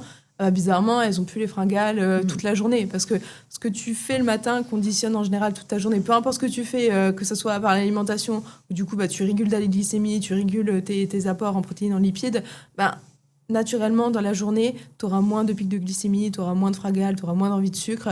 Et pareil, tu vois, ça avec le téléphone, si tu prends ton téléphone dès le matin, tu as envie de passer toute ta journée sur le téléphone. Alors que si, à la première heure de la journée, tu la passes pas sur ton téléphone, globalement, Grave. Tu peux regarder que ton temps d'écran réduit quand même drastiquement. Donc vraiment, on sous-estime beaucoup le matin parce qu'on est tous dans le rush. Il faut aller au travail, il faut assurer la conduite des enfants, il faut faire ci, il faut faire ça. Donc en fait, il y a beaucoup de personnes qui prennent pas ce temps-là. Alors que franchement, je préfère 1000 fois une personne qui s'alimente plus le matin et moins le soir que l'inverse. D'ailleurs, les amis, n'oubliez pas que sur nutripreneur.com, vous avez 20% avec le code Corps-Esprit-20. C'est valable une fois dans votre vie. Profitez-en pour faire le plein d'énergie, de santé et faire le plein à vos proches aussi. Et si vous êtes entrepreneur ou cadre et que vous avez besoin de perdre du poids et d'être remis en forme et d'être accompagné par des coachs, cliquez dans la description et voyez si vous êtes éligible pour le coaching Pareto Santé. Allez, on retourne à l'épisode. Ouais, Avec Estelle, on a vu un client sur Paris, c'est un avocat. Et en fait, on lui a juste fait prendre petit déjeuner salé, plus il se réhydratait correctement. Et en fait, déjà, je dis pas qu'il a perdu 30 kilos en 2 semaines, parce que je cherche pas à perdre 30 kilos. Mais sur les 5-6 qu'il voulait perdre, 3 étaient perdus en quelques semaines. Ouais. Ça va super vite. Sur le poids et après même sur le niveau d'énergie. Quand tu donnes à ton corps ce dont il a besoin pour bien fonctionner, et le matin, tu veux que ton cerveau soit au top. Ton cerveau, c'est du gras, donne-lui du gras et tu vas voir qu'il va bien fonctionner. Et bizarrement, tes lipides, ils vont faire du bien à tout ton corps, quoi. Je pense que les femmes, il y a aussi un truc où on leur a toujours dit qu'il fallait être fine, et du coup, elles osent pas trop manger. Parce que ça, c'est quelque chose qu'on voit souvent aussi en coaching. Tu vois, ce côté, mais ça, je peux pas, on m'a dit que c'était trop gras pour une femme. Surtout les femmes passées 35 ans. Où il y avait un peu les autres publicités, les autres croyances. Et du coup, on se retrouve avec des femmes qui mangent 1600 calories. Tu dis, mais juste ta séance sport, c'est en cramer 500. Tu as bossé 10 heures par jour. Tu es en déficit. Ouais. Et en fait, si tu perds pas de poids, c'est que hormonalement, il y a quand même une belle relance métabolique à faire. Mais moi, je suis vraiment convaincu, on parlait des calories tout à l'heure, que si tu manges 2500 au lieu de 2450, ça va pas être dramatique. Dans nos études, on nous a vraiment appris à compter au gramme près. Et moi, je me dis, mais quand t'as un corps qui fonctionne bien, si au lieu de 3000, tu en manges 4000, peut-être qu'il va se passer un truc. Mais en fait, pas besoin de peser la cuillère d'huile d'olive, le corps se régule très très bien. Ouais. Et justement, quand on est en bonne santé, tu parlais tout à l'heure des produits 100 grammes de fromage blanc qui te rassasient, mais en fait, on est rassasié, on a la satiété. Donc en fait, quand on compte pas, si on est en bonne santé, qu'on écoute le corps, je dis pas que je mange la pêche, je suis en train de sentir que non, mais c'est juste, t'as pas ce côté où tu vas venir surconsommer sans fin, quoi. C'est ça, ouais. Surtout quand tu manges des... j'ai rien d'autre à rajouter. Surtout quand tu manges des bons aliments, tu te rends compte que t'es beaucoup moins attiré, vraiment beaucoup moins attiré par les aliments industriels. Et donc, du coup, c'est comme si c'est ces aliments industriels qui te poussent à consommer toujours plus, qui te donnent des fringales, etc., des baisses d'énergie. Et donc, du coup, t'as besoin de toujours plus de sucre. Ça te dérègle ta dopamine pour justement avoir ce besoin d'énergie. Et bien, quand tu élimines ou tu t'éloignes vraiment de ces aliments-là, tu manges les bons aliments, bizarrement, tu te régules facilement, même quand tu manges beaucoup de calories. Je suis la première, je mange énormément, je dois aller environ à 3000 calories quand même pour une femme, tu peux te dire c'est beaucoup. Pour 1m68. 1m68, mais j'ai les abdos, tu vois. Et pourtant, pourtant, je calcule pas et tout. Mais déjà, quand tu élimines ce qui te donne vraiment des fringales, qui te fait prendre du poids et tout, du gras, tout de suite, tu te rends compte qu'avec des bons aliments, tu peux te réguler, même si tu manges peut-être un peu plus ou un peu moins, ça te stabilise et tu te sens bien, quoi. Ouais, c'est ça. Puis en parallèle, si tu as une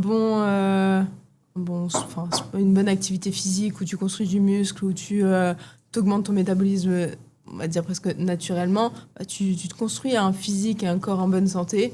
Et puis après, tout roule, quoi. Donc forcément, en fait, il y a des personnes peut-être qu'en écoutant ce podcast, elles partent de zéro et d'un seul coup, elles se disent tiens, je vais plus du tout, je vais rien faire attention, je vais manger que des bons aliments. Peut-être que ça va pas fonctionner pour elles parce que elles partent d'un niveau zéro, elles ont pas encore le métabolisme pour. Mais au fur et à mesure du temps, en se construisant une routine, une activité physique, renforcement musculaire et tout ça, elles vont se construire. Et puis en fait, quand tu arrives au niveau ultime, en fait, tu vois, on est comme nous à pas se prendre la tête sur l'alimentation.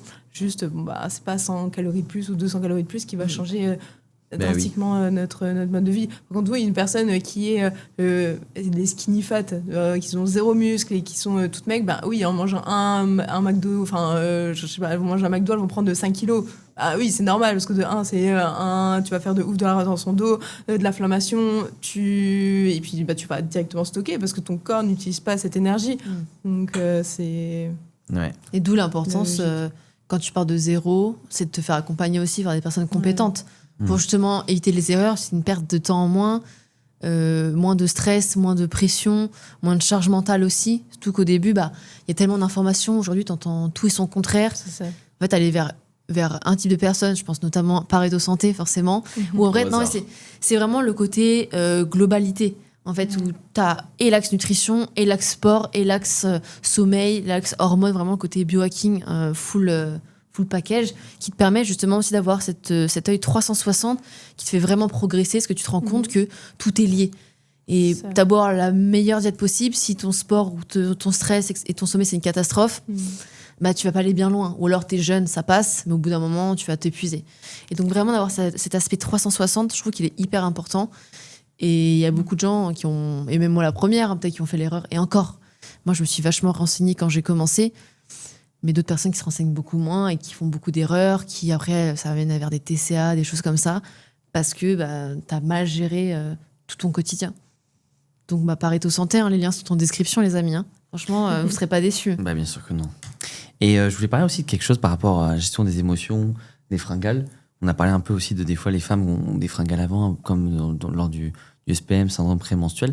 Mais est-ce qu'il n'y a pas aussi beaucoup de femmes qui ont des fringales parce qu'en fait, elles mangent juste pas assez au quotidien? Parce que on voit la fringale émotionnelle, on voit aussi le fait qu'on a beaucoup de femmes qui, comme elles ont une charge de stress, elles ont besoin de dopamine rapide.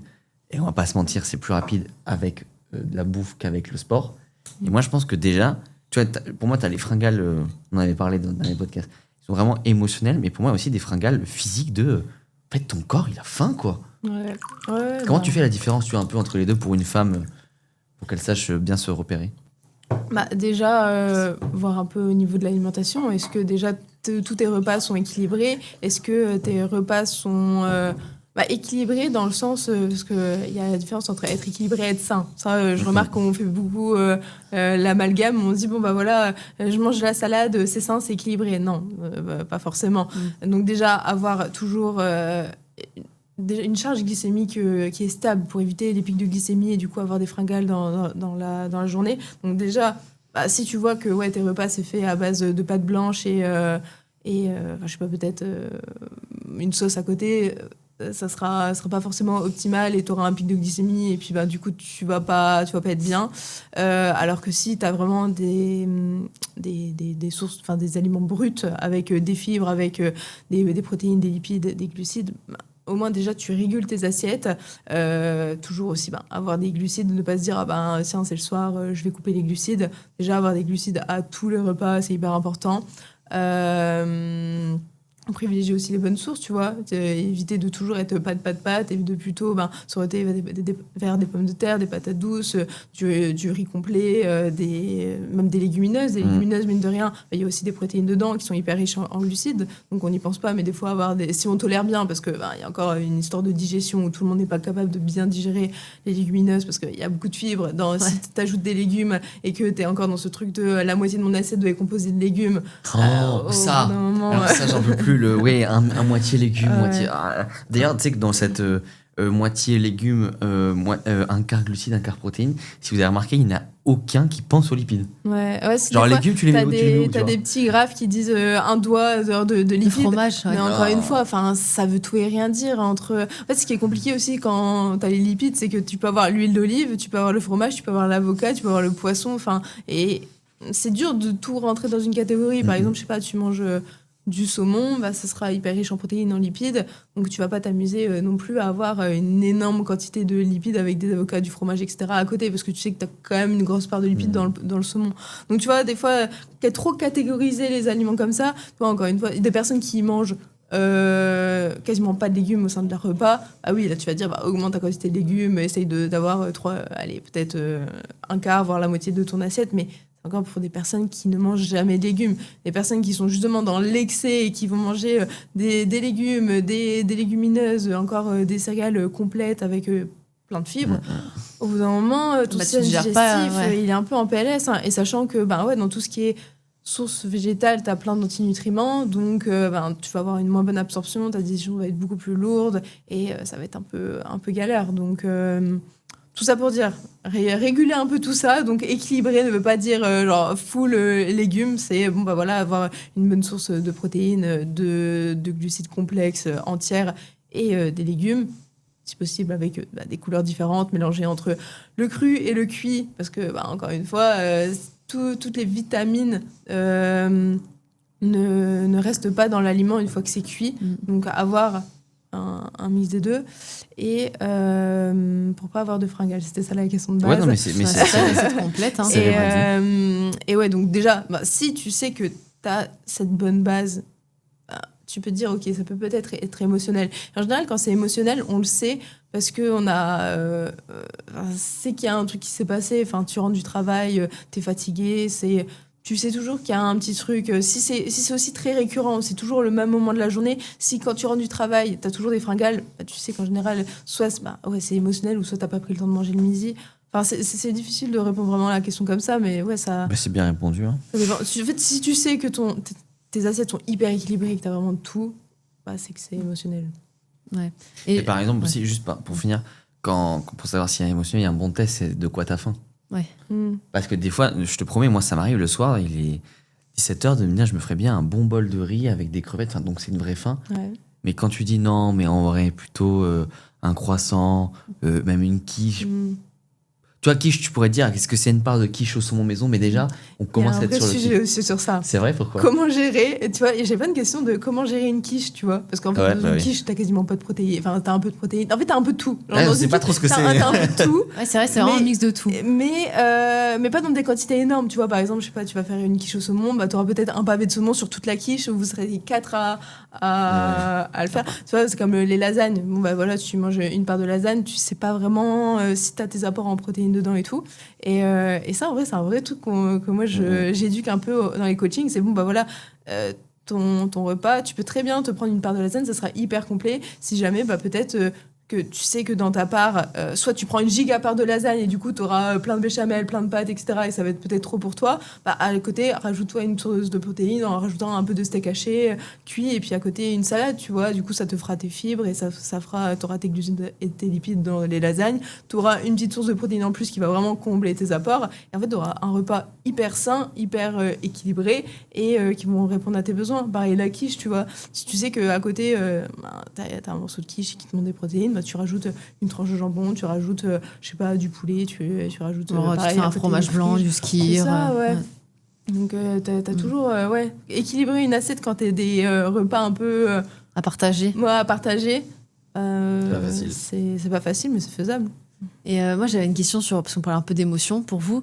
Est-ce qu'il faut absolument ne pas s'entraîner quand on se sent un peu vidé, fatigué? Moi, j'y vais. Moi, je pense que mes meilleures séances, je les ai fait quand j'étais fatigué. Okay. Parce qu'en fait, des fois, on est fatigué mentalement, mais physiquement, on pète la forme. Et on voit beaucoup de femmes en coaching qui, en fait, c'est le soir, elles sont épuisées. Mais en fait, c'est une fatigue vraiment mentale de j'ai eu une mauvaise nouvelle au taf, j'étais dans les transports et tout. Mais en fait, physiquement, le corps, il est au top. Et qu'est-ce qui se passe le soir, du coup? On n'a pas sommeil. Parce qu'en fait, le corps, physiquement, il a de l'énergie. Donc moi, je pense que déjà, pour juste progressivement y aller, on peut se remettre à marcher aussi. Et puis l'autre truc qu'on peut faire aussi, c'est vraiment ce côté, ok, on va faire du sport, et en fait des fois on va être surprise ou surpris, parce que ça marche aussi avec les mecs sur ça, des bonnes perfs qu'on fait, et encore une fois ça rejoint ce qu'on disait, si on connaît bien son corps. Est-ce que c'est une fatigue de non mais là en fait ça fait 3 mois, j'enchaîne, je suis au bord du burn-out, ou est-ce que c'est une fatigue de oh, aujourd'hui c'était un peu dur, je vais me reposer. C'est dur parce qu'il y a aussi des profils plus flemmards, mais un peu qui vont avoir le je vais me reposer facile, et à l'inverse on a beaucoup d'entrepreneurs très hyperactifs, sinon qui disent tu sais que tu peux te reposer aussi. Ça existe. Ça dépend de fou. Ça, encore une fois, ça dépend. T'as les fois où en fait déjà, est-ce que t'as été active dans ta journée? Si vraiment la réponse est non, je suis restée assis à mon bureau toute la journée, bouge. Alors je te demande pas de faire la séance de ta vie, mais au moins va là. Moi j'ai la règle des 10 minutes. Si tu vas à la salle pendant 10 minutes, tu t'échauffes, tu commences à te mettre dedans, tu fais peut-être le premier exercice. Si jamais au bout du premier exercice, au bout des 10-15 premières minutes, tu es toujours au bout de ta vie et que tu subis et que c'est lourd, bah, tu pars. Alors ça sert à rien de forcer, c'est que t'es crevé et t'as besoin de récupération. Par contre, si justement t'as ce truc-là de je commence ma séance et là je sens que l'énergie elle vient, je me sens bien, je me sens bien, bah, continue, tu vois. C'est qu'en fait c'était de la fatigue mentale.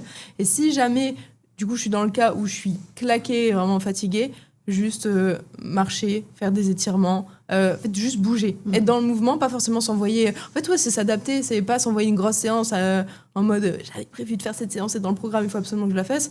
Non, c'est juste j'adapte, je me fais une petite séance de yoga, je vais aller marcher, je vais aller faire un tour en vélo, ça va m'aérer l'esprit, ça va me faire du bien et ce sera pas intensif.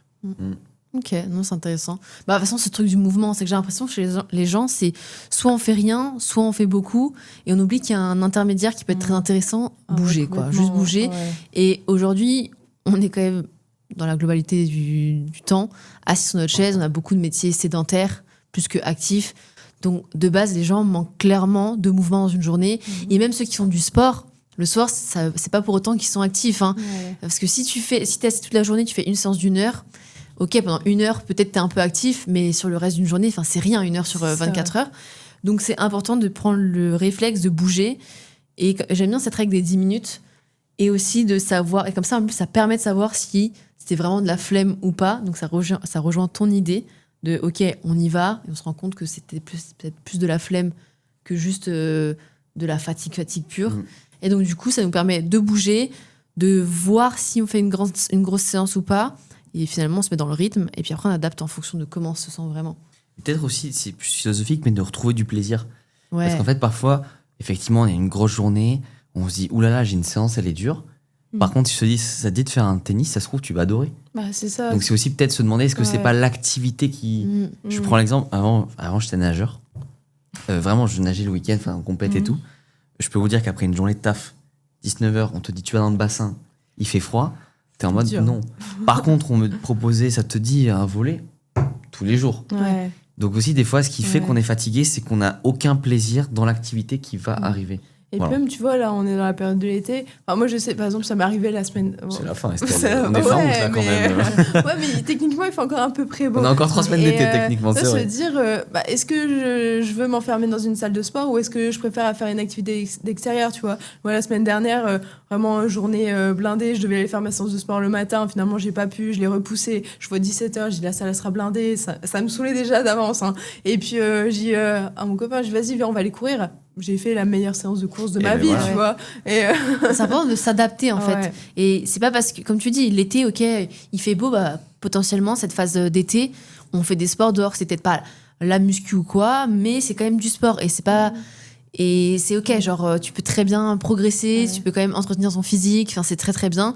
Et retrouver cette phase de plaisir, pour moi, je pense que c'est le plus important. Parce que beaucoup de gens pensent que sport est égal muscu, mais il existe tellement de sports, genre si t'aimes pas la muscu, fais autre chose.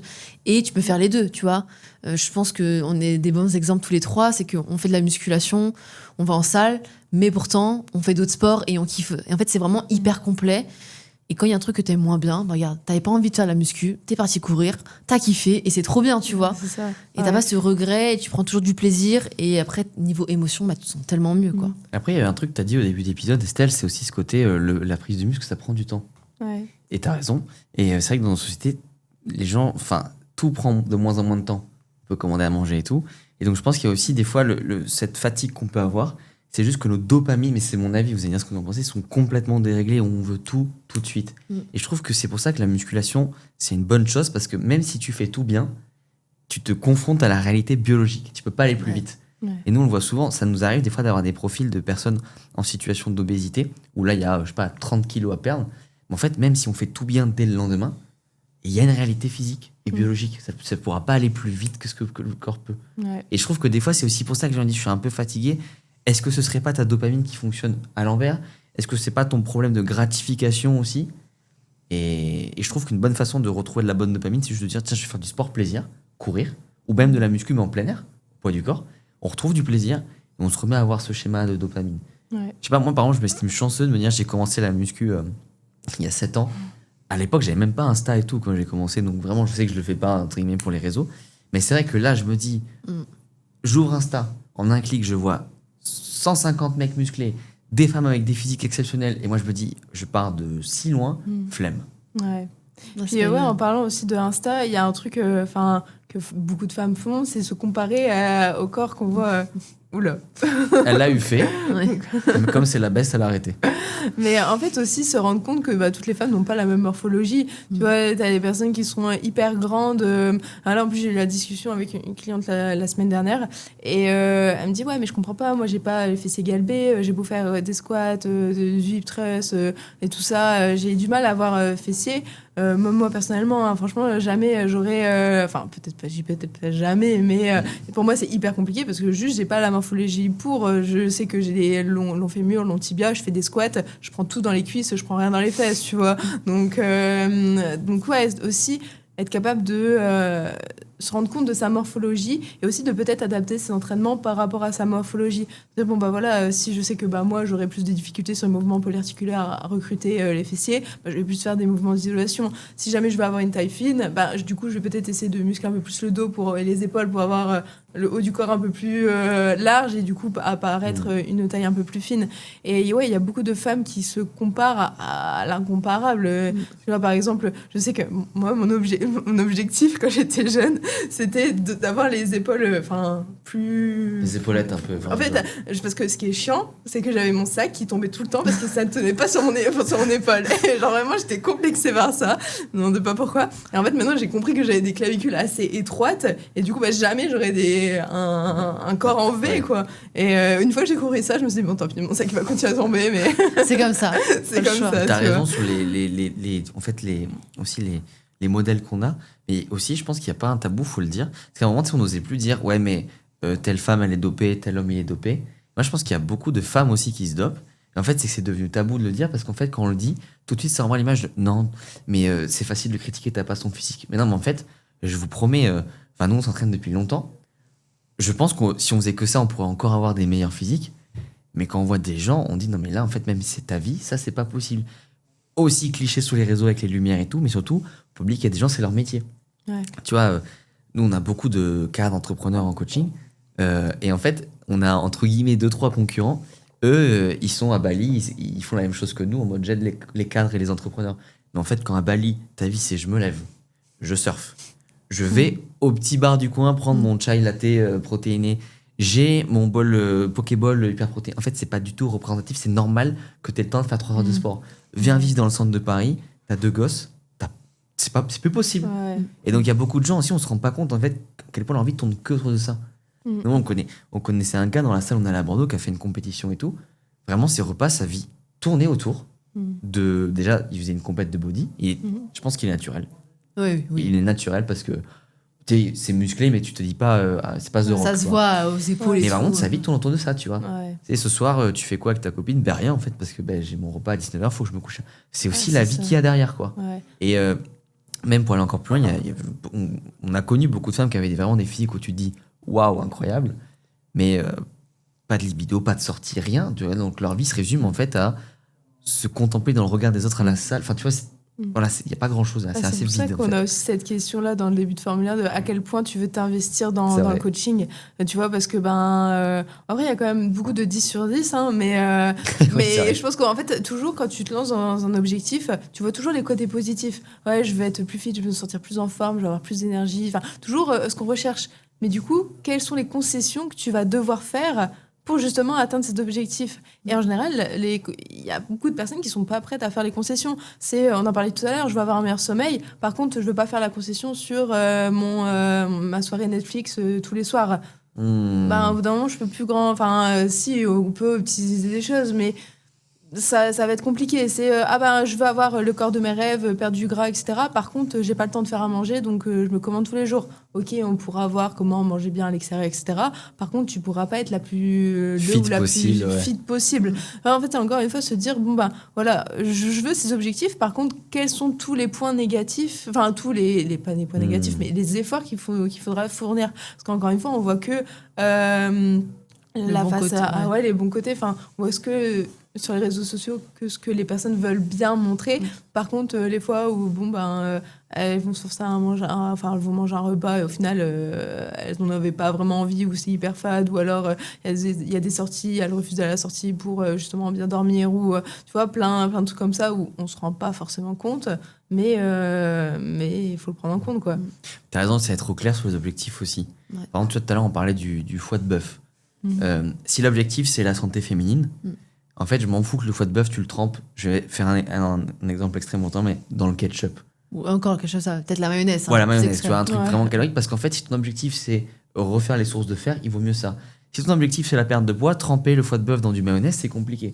Et c'est pour ça que quand ton objectif c'est me dormir, perdre du poids, c'est dur. Et c'est comme tu dis, nous au début aussi il faut prioriser c'est quoi l'objectif principal et tout va être fait pour ça. Si l'objectif c'est la perte de poids et il y a que ça qui compte, et ben on va faire que ça. Mais si à côté tu dis mais en même temps je veux plus dormir mais j'ai déjà pas le temps de faire le sport, alors il va y avoir et on va essayer de tout faire et on va pas trop y arriver. Donc nous avec Estelle on préfère plutôt que de faire des concessions, tu vois, genre vraiment dire viens on focus à 2 mois, on y Ah va, ouais. ça 2 mois. Chaque chose en on y son va. temps Bah pour ouais. le faire vraiment à fond C'est ça. et pour avoir des résultats durables aussi. Parce que Ouais. le but, si tu fais une transformation, tu veux changer ton physique, ton mental, tu veux sentir mieux, avoir plus d'énergie, bah c'est pas que ça dure 6 mois en fait, c'est que ça dure toute ta vie. Et que C'est ça. vous, justement, ils trouvent, grâce à votre méthode, grâce à la méthode Pareto Santé, des actions qui pourront durer sur 10, 20 ans et qui sont adaptables dans n'importe quelle situation, quoi. J'ai une question pour vous. Mhm. Parce qu'on parle beaucoup du coup de santé féminine, mais qu'est-ce que vous auriez aimé qu'on vous dise avant sur la santé féminine qui vous aurait aidé à aller plus vite? Par exemple, moi je me dis, moi je suis pas une femme, hein, mais j'aurais aimé qu'on dise aux femmes, en fait, vous pouvez manger plus que ce que vous pouvez, plus que ce qu'on vous dit. Est-ce que vous, il y a quelque chose que vous aurez aimé qu'on vous dise et qui aurait changé quelques petites choses chez vous côté santé? Moi, je pense ça, sur l'alimentation. Manger plus, surtout à bas le magnésium, oméga 3, même vitamine D pour tout ce qui est hormonal, parce que tu te rends compte qu'on a trop besoin et t'es trop en manque. Et l'alimentation dans le sens aussi, même manger des aliments plus riches en fer, parce que tu perds beaucoup de sang, et donc du fer. Donc, pour moi, c'est le plus important. Vraiment, même la complémentation, au-delà de les macronutriments, c'est bien, protéines, lipides, glucides, mais vraiment aller plus loin et dans les micronutriments, surtout qu'on voit qu'on est hyper carencé aujourd'hui et qu'on a vraiment besoin de ça. Et c'est ce qui va faire la différence sur le niveau d'énergie après. Toi, tu peux peut-être en parler avant. Il y a quand même, ça remonte, hein, mais tes petits déjeuners, c'était des céréales, quoi. Ah bah oui. Et t'étais souvent fatigué et en fait. Et des fringales de malade. Moi, je me tapais des paquets de céréales entiers et tout, mais tous les jours. Mais après, j'étais pas bien. Et quand t'as arrêté la pilule aussi, ça a changé. Faut qu'on en reparle après. Et toi, Estelle? Il y a une vraie... je pense qu'il faudra vraiment parler de la pilule. On va en parler juste après. Moi, ça dépend des phases de vie, tu vois. Alors, vraiment, la phase où je disais en mode objectif perte de poids, vraiment, je mangeais que du 0% et tout. Manger lipides. Genre, vraiment, je mange du gras, manger lipides. Et après, plus quand je suis partie dans la performance sportive, se dire, en fait, t'as un cycle. Et t'as des hormones qui bougent et donc tu peux optimiser tes entraînements par rapport à ça pour justement moins te sentir fatigué. Parce qu'il y a un vrai truc que quand t'as des objectifs physiques et que t'es à des entraînements, t'es censé augmenter en poids, t'es censé augmenter en charge et juste ton corps te dit non. C'est hyper frustrant. C'est hyper frustrant et vraiment tu te sens vraiment comme une merde. Hein. Faut dire les termes. Mais vraiment tu te dis purée, je suis nulle, j'arrive pas à progresser. Même au niveau de la gestion des blessures, je suis quelqu'un qui est très souvent blessé et je travaille sur ça. Mais en fait maintenant en mettant en lien, c'est juste parce qu'en fait j'ai trop forcé, j'étais trop dans le stress sur justement dans des phases où j'étais pas capable physiquement d'encaisser cette charge. Et donc là maintenant le fait d'avoir bifurqué, de pas être sur 100% entraînement haltéro, genre 6 séances par semaine, mais plutôt de faire... là, clairement, pour l'instant, j'ai mis en pause, mais se dire, je fais moitié cardio, moitié... et puis varier les sortes de cardio et adapter mon entraînement par rapport à mon cycle, mon énergie, et pas se dire si tu rates un entraînement, ça va t'empêcher de progresser, parce qu'à un moment j'étais vraiment comme ça. Je me disais si je rate un entraînement, si je fais pas cette rep, si je fais pas ce truc-là, je vais pas progresser. Et moi ça me rendait dingue, tu vois, j'étais en mode j'ai mon objectif, je veux faire ça à cette date. Au final, j'ai jamais réussi à faire ce truc-là parce que j'étais trop dans le stress et quand t'es une femme, se dire l'entraînement de plus ne va pas forcément te faire progresser. Par contre, la récupération de plus peut te faire progresser. Ouais, c'est vrai ça. C'est une belle phrase. Tu sais, Estelle t'a dit, il faut qu'on parle de la pilule. Ouais. On n'est pas gynéco, on n'est pas médecin. Par contre, c'est vrai que sur la pilule, on commence à avoir beaucoup de femmes qui se disent en fait, j'ai arrêté. Et en fait, quand on s'est rencontré avec Meryl, tu l'avais. T'as arrêté, t'as perdu combien de kilos en combien de temps? 10 kilos, je pense, en quelques mois. Hein. Parce qu'en fait, je faisais. Si ce n'est franchement, si c'est quelques mois, c'est pas plus de 2. Hein. Ouais. T'as dégonflé direct, quoi. Et je faisais 10 heures de sport par semaine. C'était à une époque où je faisais beaucoup de sport. Hein. Je faisais de la musculation et du volley en compétition, donc c'était ardos. Et C'était ardos. Ardos, ouais, je sais pas. Ouais, vas-y, continue. Et tu dis, et je comprenais pas, tu vois, je mangeais bien, je dormais bien, parce que c'était la phase où je commençais vraiment à vachement me renseigner là-dessus, je faisais hyper attention, pas juste à l'alimentation, enfin pas juste au sport, mais vraiment à l'alimentation sommeil, parce que j'avais compris que c'était vraiment important. Et ouais, juste d'avoir arrêté la pilule, ça a tout changé sur la libido, surtout sur les sécheresses vaginales, je perdais grave mes cheveux, j'étais beaucoup plus irritable, fringale à fond. Et en fait, je me suis dit, il y a un problème. Genre, j'optimise tout et tout. Ok, forcément, avec le temps, t'apprends. Heureusement, enfin, j'ai beaucoup plus de connaissances maintenant qu'à l'époque. Mais à l'époque, par rapport à mon âge et la moyenne, c'était très, très bien, tu vois, ce que je faisais. Je me disais, mais il y a un problème et tout. Et en fait, j'ai arrêté ça. Je suis passée sur le stérilet en cuivre. Donc, c'est un moyen de contraception non hormonal contre mon niveau d'utérus. Et du coup, plus d'hormones. Donc, ça a tout changé. Et là, ma vie, c'était beaucoup mieux, quoi. Au bout de 5 ans, j'ai retrouvé un corps beaucoup mieux. J'avais un physique incroyable après. Plus d'irritabilité, plus de fatigue, plus de problèmes et tout. Donc, franchement, ça a tout changé. Et malheureusement, le problème de la pilule, c'est que c'est un peu la solution magique. On te dit, ah tiens, t'es jeune femme, tiens, prends la pilule. C'est bien comme contraception, prends ça tous les jours et tout. Et on ne pose pas la question de qu'est-ce que tu veux. Et ça, surtout, en fait, Moby, c'est des hormones. Ah oui, mais... je veux dire, non, mais c'est un peu le truc un peu facile, tu vois, de tenir, prends. Et on a même vu des femmes qui disaient, mais moi, c'est pratique, j'ai moins d'acné, j'ai moins de douleur, mal. J'ai plus mes règles, parce qu'il y a des femmes qui prennent la pilule H24 pour plus avoir leurs règles, parce qu'elles ont des règles trop douloureuses. Mais c'est que déjà, de base, on leur explique pas que tu peux réduire tes douleurs de règles naturellement. Tu vois, avec l'alimentation, le sport, le bon sommeil. Et pour moi, c'est un vrai fléau. Je te laisse rebondir après, parce que j'ai tellement de trucs à dire là-dessus. Moi, c'est pareil, expérience, quand je me suis mis en couple, j'ai 18 ans. Du coup, naturellement, c'est plus simple, tu vas chez gynéco, tu demandes une pilule, il te met la première pilule. Tu vois, même pas... tu vois, depuis, je me suis renseignée sur le sujet. Et maintenant, en fait, tu sais qu'il existe peut-être pas 1 million de pilules, mais il existe différents types de pilules, avec différents dosages, etc. Moi, j'ai aucun souvenir de la gynéco qui me demande, qui fait des analyses, qui est capable de me dire, bon, voilà, telle pilule est bien pour toi, pas moins bien pour toi, etc. Maintenant, en fait, en faisant... personnellement, déjà, j'ai pris 1 an la pilule, j'avais gonflé, mais comme Meryl, gonflé, j'avais pris... Bonbonne. C'était horrible, mais vraiment, je me revois, et je me souviens, j'avais pris 2 tours de taille de poitrine, j'avais vraiment... et puis, j'étais fatiguée, irritable, pareil, teint terne, les cheveux qui tombent et tout. J'étais en mode, non. Et puis même, du coup, c'est aussi un moment où je me renseignais beaucoup sur la santé. Pareil, vraiment, Meryl et moi, sur le moment, on était jumelles. Hein. Je faisais du volley, je faisais de la muscu. Vraiment, pareil. Je crois, 2000. 2000, C'est son anniversaire demain. Et du coup, vraiment, pareil. Et puis, au bout d'un moment, j'en ai discuté avec mon copain. J'ai dit, écoute... j'ai appris de tout ce que les hormones et tout ça, ça impliquait. Est-ce que, toi, ça te va? Ça te va, oui. C'est dingue en plus de demander. En fait, je crois que je ne l'avais pas forcément demandé, mais je lui ai dit, voilà, je te préviens, du coup, on passe au préservatif. Et sur le coup, je voulais arrêter. Et donc, direct, j'ai dégonflé. Par contre, j'ai pas eu mes règles pendant 6 mois. Ouais, parce que ton corps était tellement déréglé. Mon corps, il était tellement déréglé. Et ça, on n'en parle pas parce que tu vois, par exemple, les femmes qui veulent après avoir des enfants, il y a vraiment un post-pilule qui dérègle. Il faut que ton corps se règle sur plusieurs cycles parce qu'évidemment, des cycles, ça se passe pas sur 3 jours, tu vois. C'est vraiment à chaque fois, il faut attendre 1 mois pour que tout le cycle se refasse.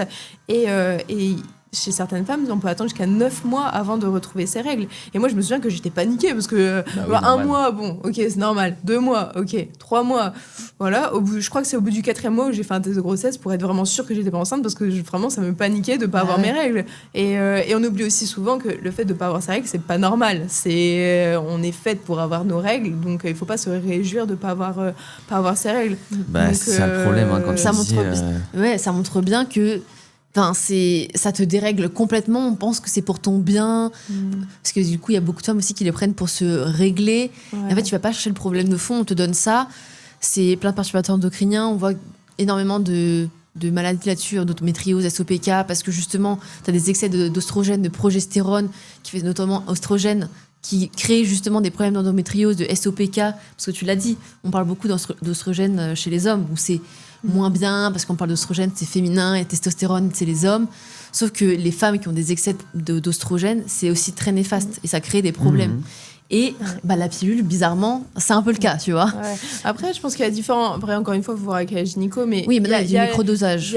Ouais, c'est ça. Maintenant, en fait, il y a des nouvelles pilules qui sont microdosées. Et du coup, pour justement les femmes qui peuvent avoir les problèmes d'endométriose, SOPK, des fois, ça peut vraiment les sauver et avoir beaucoup moins de douleurs. Mais dans un premier temps, il faut vraiment se concentrer sur l'hygiène de vie, être capable de bien s'alimenter, bien gérer son activité physique, etc. Et après, si vraiment on voit qu'il n'y a rien qui fonctionne, là, c'est peut-être la pilule pour régler, pour ajuster, on va dire. Mais encore une fois, il faut que ça soit hyper bien suivi, un bon gynéco, pas en mode première pilule qui vient. Et je sais plus. Et oui, sachant que en parlant des oestrogènes, ce qu'il faut savoir, c'est que ça a vraiment un impact sur tout le corps, parce qu'en fait, tous nos tissus ont des récepteurs d'oestrogène. Ouais. Donc en fait, quand tu te rends compte que en fait, l'oestrogène guide un peu le corps de la femme, tu fais un peu plus attention à ce que tu prends en voie exogène via la pilule, sachant que aussi la pilule avalée, ça passe par le foie, donc le foie, c'est un peu le centre d'épuration du corps, donc si il doit déjà gérer toutes les toxines qui s'envoient à longueur de journée avec le stress, avec l'alimentation, etc., et qu'en plus de ça, il doit gérer des hormones de synthèse, pas ouf, donc ouais, sachant qu'il y a plein de moyens de contraception. Moi, je sais que là, actuellement, j'ai stérile en cuivre. Ça me convient plutôt bien. Au début, moi, personnellement, c'était pas ouf parce que j'avais des grosses douleurs, des crampes, parce que la cuivre, c'est quand même inflammatoire. Donc, si déjà on a un terrain inflammatoire, ça renforce ça. Et donc, c'est pas forcément adapté à tout le monde. Règle un peu plus abondante. Donc, pour les personnes qui sont en anémie, c'est pas non plus ce qui est hyper recommandé. Mais en tout cas, là, en fait, c'est des 3 premiers cycles où vraiment c'est comme ça. Après, c'est une bonne alimentation et un bon rythme de vie, là, tout va bien et c'est nickel. Et au moins, je sais que j'ai pas des apports en hormones et je sais pas d'où ça vient et c'est pas ouf. Après, en France, d'après ce que j'ai pu lire, on est quand même pas mal niveau hormones. C'est des hormones en général qui sont assez biologiques. Quand tu vois les hormones qu'ils donnent aux États-Unis, c'est des hormones de bœuf, de jument, etc. Et de jument, mais oh la vache. Encore une fois, le problème, c'est que déjà que notre alimentation, notre quotidien est régi par tous ces perturbateurs endocriniens, le plastique, la femme, toutes les cosmétiques et tout. C'est pour ça que les femmes ont plus de problèmes aussi. C'est qu'il y a plus de cosmétiques et là-dedans, c'est bourré de perturbateurs endocriniens. Donc c'est pour ça que tu couples ça à une pilule bourré d'oestrogène et tout, qui rajoute encore plus de problèmes. En fait, ça fait beaucoup. Et le corps, comme on l'a dit depuis le début, il subit déjà beaucoup de stress au quotidien. Si en plus tu lui rajoutes tout ça, c'est hyper dur de faire le tri et d'éliminer. Au bout d'un moment, il peut plus, tu vois. Genre le corps, quand il y a une trop grosse dose, limite, il est en train de se noyer là-dedans. Ouais. Donc, le but du podcast, c'est pas vous dire ça c'est mieux, ça c'est pas bien. Nous, on est vraiment là en mode prévention. Commencez par la prévention. Essayez déjà les méthodes naturelles. Allez régler le problème à la source. Et après, vous verrez. On l'a dit, il y a des pilules qui ont changé, heureusement. Mais ça reste assez touchy. Et aujourd'hui, on voit juste... c'est un peu ce que je déplore, c'est qu'on ne t'informe pas sur toutes les méthodes. Encore, si on t'informait, on te laissait le choix, très bien. Mais encore une fois, moi, quand j'ai enlevé mon stérilet pour faire la symptothermie, qui est une méthode encore plus naturelle, parce qu'il n'y a pas du tout de corps étranger dans le corps, c'est vraiment avec la température, les glaires cervicales. Elle m'a dit, vous êtes sûr ? C'est quand même contraignant. J'ai envie de dire, c'est pas plus contraignant que d'avaler une pilule tous les jours, tu vois. Ouais. Et c'est ça qui est dommage, tu vois, c'est qu'on t'explique pas chaque méthode. Et surtout, justement, en parlant de la symptothermie, en fait, une femme, t'as l'impression qu'elle est stérile et qu'elle est fertile. Ouais. Tout le temps. Ouais. Et justement, en plus, j'en parlais de ça avec mon copain, et même les hommes, ils sont pas du tout au courant de ça, et il faudrait aussi qu'ils le soient au courant. C'est qu'en fait, une femme, elle est stérile 4 jours sur le mois. Fertile. Fertile, Je suis stérile 4 jours. Fertile, 5 jours. Mais c'est pas beaucoup. Donc, une fois que tu comprends ça, et que en fait, tu peux avoir des rapports tout le long du mois, à part, du coup, faire attention, et peut-être sur cette période, soit tu te restreins, soit tu te protèges. En fait, c'est et puis justement, en fait, puisque en fait, tu vois ça, par exemple, je le sais, mais je serais pas encore capable de passer le cap parce que mentalement, je me dis, ça demande quand même de la rigueur, il faut quand même faire attention et voilà quoi. Mais je pense que si on nous l'apprenait à l'école, on aborderait les choses beaucoup plus sereinement et les femmes du coup pourraient utiliser cette méthode de contraception sans trop de problèmes. Hein. Mais je pense que si aussi je me suis toujours demandé du coup pourquoi c'était les femmes qui prenaient, mais en fait je crois que j'ai trouvé la réponse. C'est que moi je me dis je suis une femme, est-ce que j'ai confiance au fait que le mec le prenne, tu vois? Parce qu'au final s'il y a un problème, le bébé il est pour vous. Et donc je pense que ça rejoint aussi le côté de nous on est en couple, toi t'es en couple aussi, quand t'es en couple et que t'es avec la bonne personne, tu peux aussi peut-être plus aller du côté symptôme et tout, et tu vas peut-être pas le faire qu'entre guillemets tu papillonnes. Et je pense que c'est ça aussi, beaucoup de femmes se plaignent les pilules, ça, comme tu dis, je suis fertile 4 jours par semaine, je peux pas. Oui, mais en fait, si tu veux avoir plusieurs partenaires, ou préservatif, tu le mets bien, ou t'as ça, parce que même là, on parle même pas des maladies aussi. Ouais. Donc c'est pour ça que je trouve que sur toute cette partie-là, le fait de se dire juste je suis en couple avec la même personne depuis X années, ça. Ouais. Mais oui, bien sûr. juste, tu vois, tout à l'heure, t'as dit en France, on est pas mal côté hormones. Aux États-Unis, c'est les juments, enfin, c'est les hormones de juments et de bœuf. Ouais. Moi, je pense que t'as raison aussi sur le fait qu'en France, on est toujours un peu plus prémunis. Pour autant, là, par exemple, vous avez vu, tu parlais des cosmétiques. En septembre, ils viennent d'interdire un produit qui est dans les vernis à ongles semi-permanents. Et en fait, je trouve aussi qu'en France, on a ce côté où on peut dire facilement non, mais chez nous, ça va, c'est moins pire. Mais en fait, là, le scandale avec l'eau Nestlé, quand même, le thon Albacor, qui avait 13 fois la dose maximale de mercure, mais ça se passe en France aussi. Donc, je suis d'accord sur plein de trucs, on est moins pire que les États-Unis, mais moi, je préfère me référer aux pays qui sont top, pas aux pays bien dégueux, tu vois. C'est qu'à chaque fois, on se réfère au pire, tu vois. Ouais. Et en fait, je pense qu'il y a beaucoup de choses où on dit non, mais chez nous, c'est pas comme ça. Mais on se rend pas compte que, excusez-moi, Nestlé, c'est de la corruption pure et dure, tu vois. On met de la mauvaise eau, c'est pas grave. Le mercure, c'est 13 fois la dose élevée. C'est dramatique, ça veut dire que peut-être qu'il y en a d'autres, c'est 3 fois, c'est ce qui est déjà trop. Et je trouve que voilà, en France, on a quand même ce côté de dire chez nous, c'est moins pire. Peut-être que globalement, c'est moins pire. Mais attention, c'est pas parce qu'on est en France qu'il n'y a pas plein de petits trucs. Tu vois, les fameux plastiques éternels qu'on trouve dans l'eau et tout. Enfin, ça existe aussi chez nous, ça. C'était mon coup de gueule. C'est ça, il y a plein.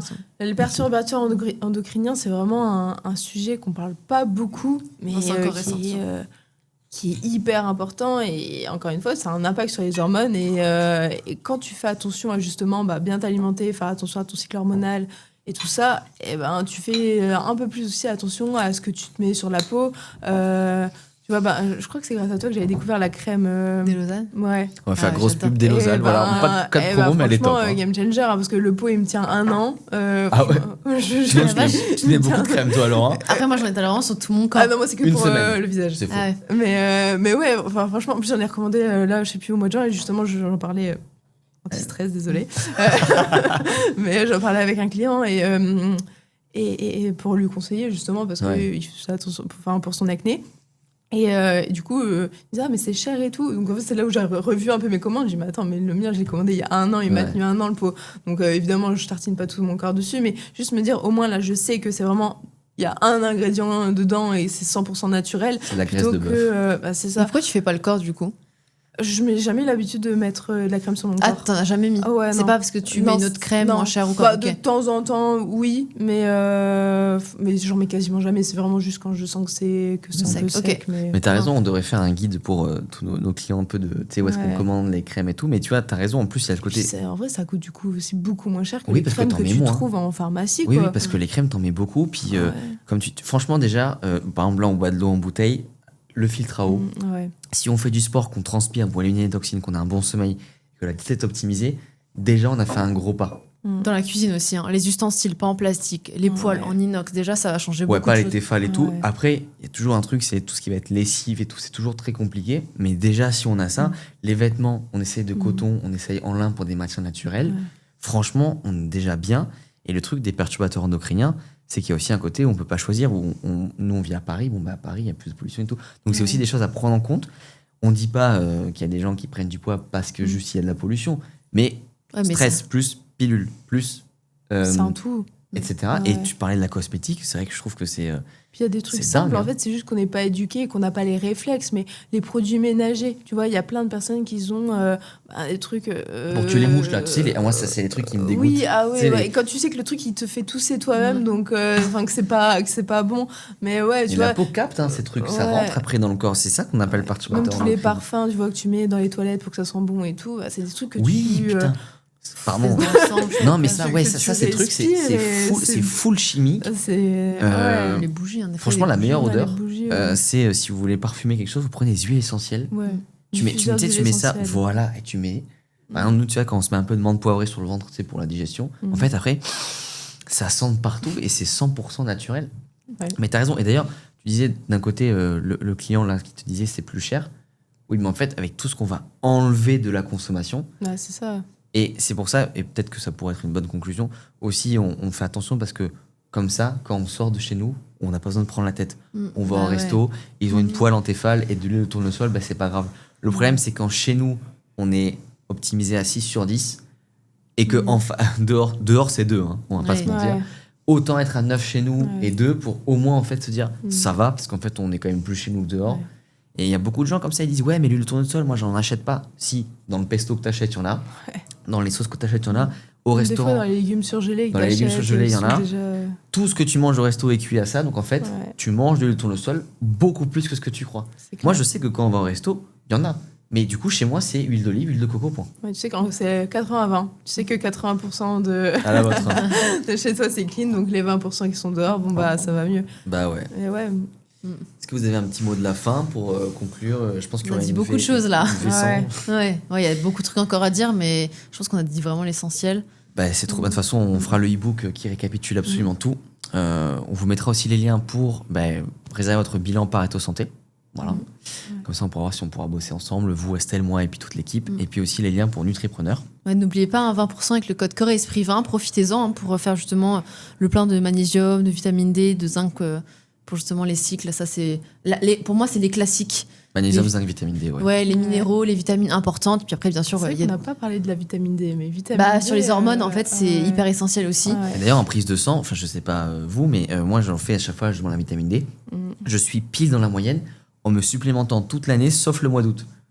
Et tu te supplémentes plus que les doses recommandées. Et je prends 3 fois la dose, tu vois. Ouais. Et je mange du foie de morue, ce qui est quand même l'aliment le plus riche en vitamine D. Donc je pense qu'il y a des vrais sujets, et ça revient tout à l'heure, en fait, c'est les moyennes basses. Et en fait, il y a factuellement ce qu'il faut être en prise de sang pour juste pas être en mauvaise santé. Mais après, il y a une différence entre pas être en mauvaise santé et déborder d'énergie. Et c'est ce gap-là que nous, on veut aller chercher. T'as raison, la vitamine D, l'exposition au soleil, là. Et puis en France aussi, j'ai l'impression que l'hiver, les gens pensent pas à s'exposer au soleil, ils disent ça vaut pas le coup. En fait, si, les rayons passent, certes moins, donc il faut s'exposer plus. Mais c'est vrai que du C'est coup. important quand même. Voilà. Petit tip pour ça, j'ai une appli. Ouais. Attends, mince, j'ai commencé la phrase, mais j'ai oublié le nom de l'appli. C'est Ça sert à quoi, l'appli D-Minder. Ouais. Et en gros, en fait, t'enregistres en fait, t'as ta ville, t'es géolocalisé, ça détecte le soleil, l'indice UV, et en fait, il te dit combien de temps tu dois t'exposer pour avoir ton total en vitamine D sur la journée. Est-ce qu'il précise combien de temps Parce que si t'as que le visage ou t'es en mode bain, c'est pas pareil aussi. Il faudrait que je regarde, mais je crois que c'est D-Minder, un truc dans le genre. Ok, bah écoutez, on pourra aller checker. checker ça. Et Non, mais- ah ouais, j'ai trouvé ça, je me suis dit, ah, purée, trop intéressant. Bah Moi, ouais. clairement, il m'a dit. Et puis, du coup, il prend aussi en compte ton type de peau, parce que forcément, une peau plus mate, et ben, ça va capter beaucoup plus la vitamine D. Oui, qu'une puis il en peau faut beaucoup blanche, plus en plus. Ouais. Et ouais, moi, il m'a dit, t'es en déficit. Je te demande, merci. En plus, je fais une prise de sang là dans quelques semaines, donc j'aurai vraiment l'info. Ah, bah, parfait. Bah, pour la V3, on pourra dire. Ouais. Merci Estelle d'être venue. Ouais, Très merci Très chouette de beaucoup. t'avoir Ouais. reçu sur la chaîne. On se retrouve dimanche prochain, 18h. Ouais. Et puis pensez à vous abonner. c'est le À plus vous important. abonner, à commenter, à liker les amis et mettre 5 étoiles si vous nous écoutez sur Spotify, Deezer, Apple Podcast, que vous voulez. C'est très important pour nous. Ça nous permet de continuer à faire full valeur. Voilà. Gros bisous et à la Ouais, semaine prochaine. À la semaine prochaine. Salut!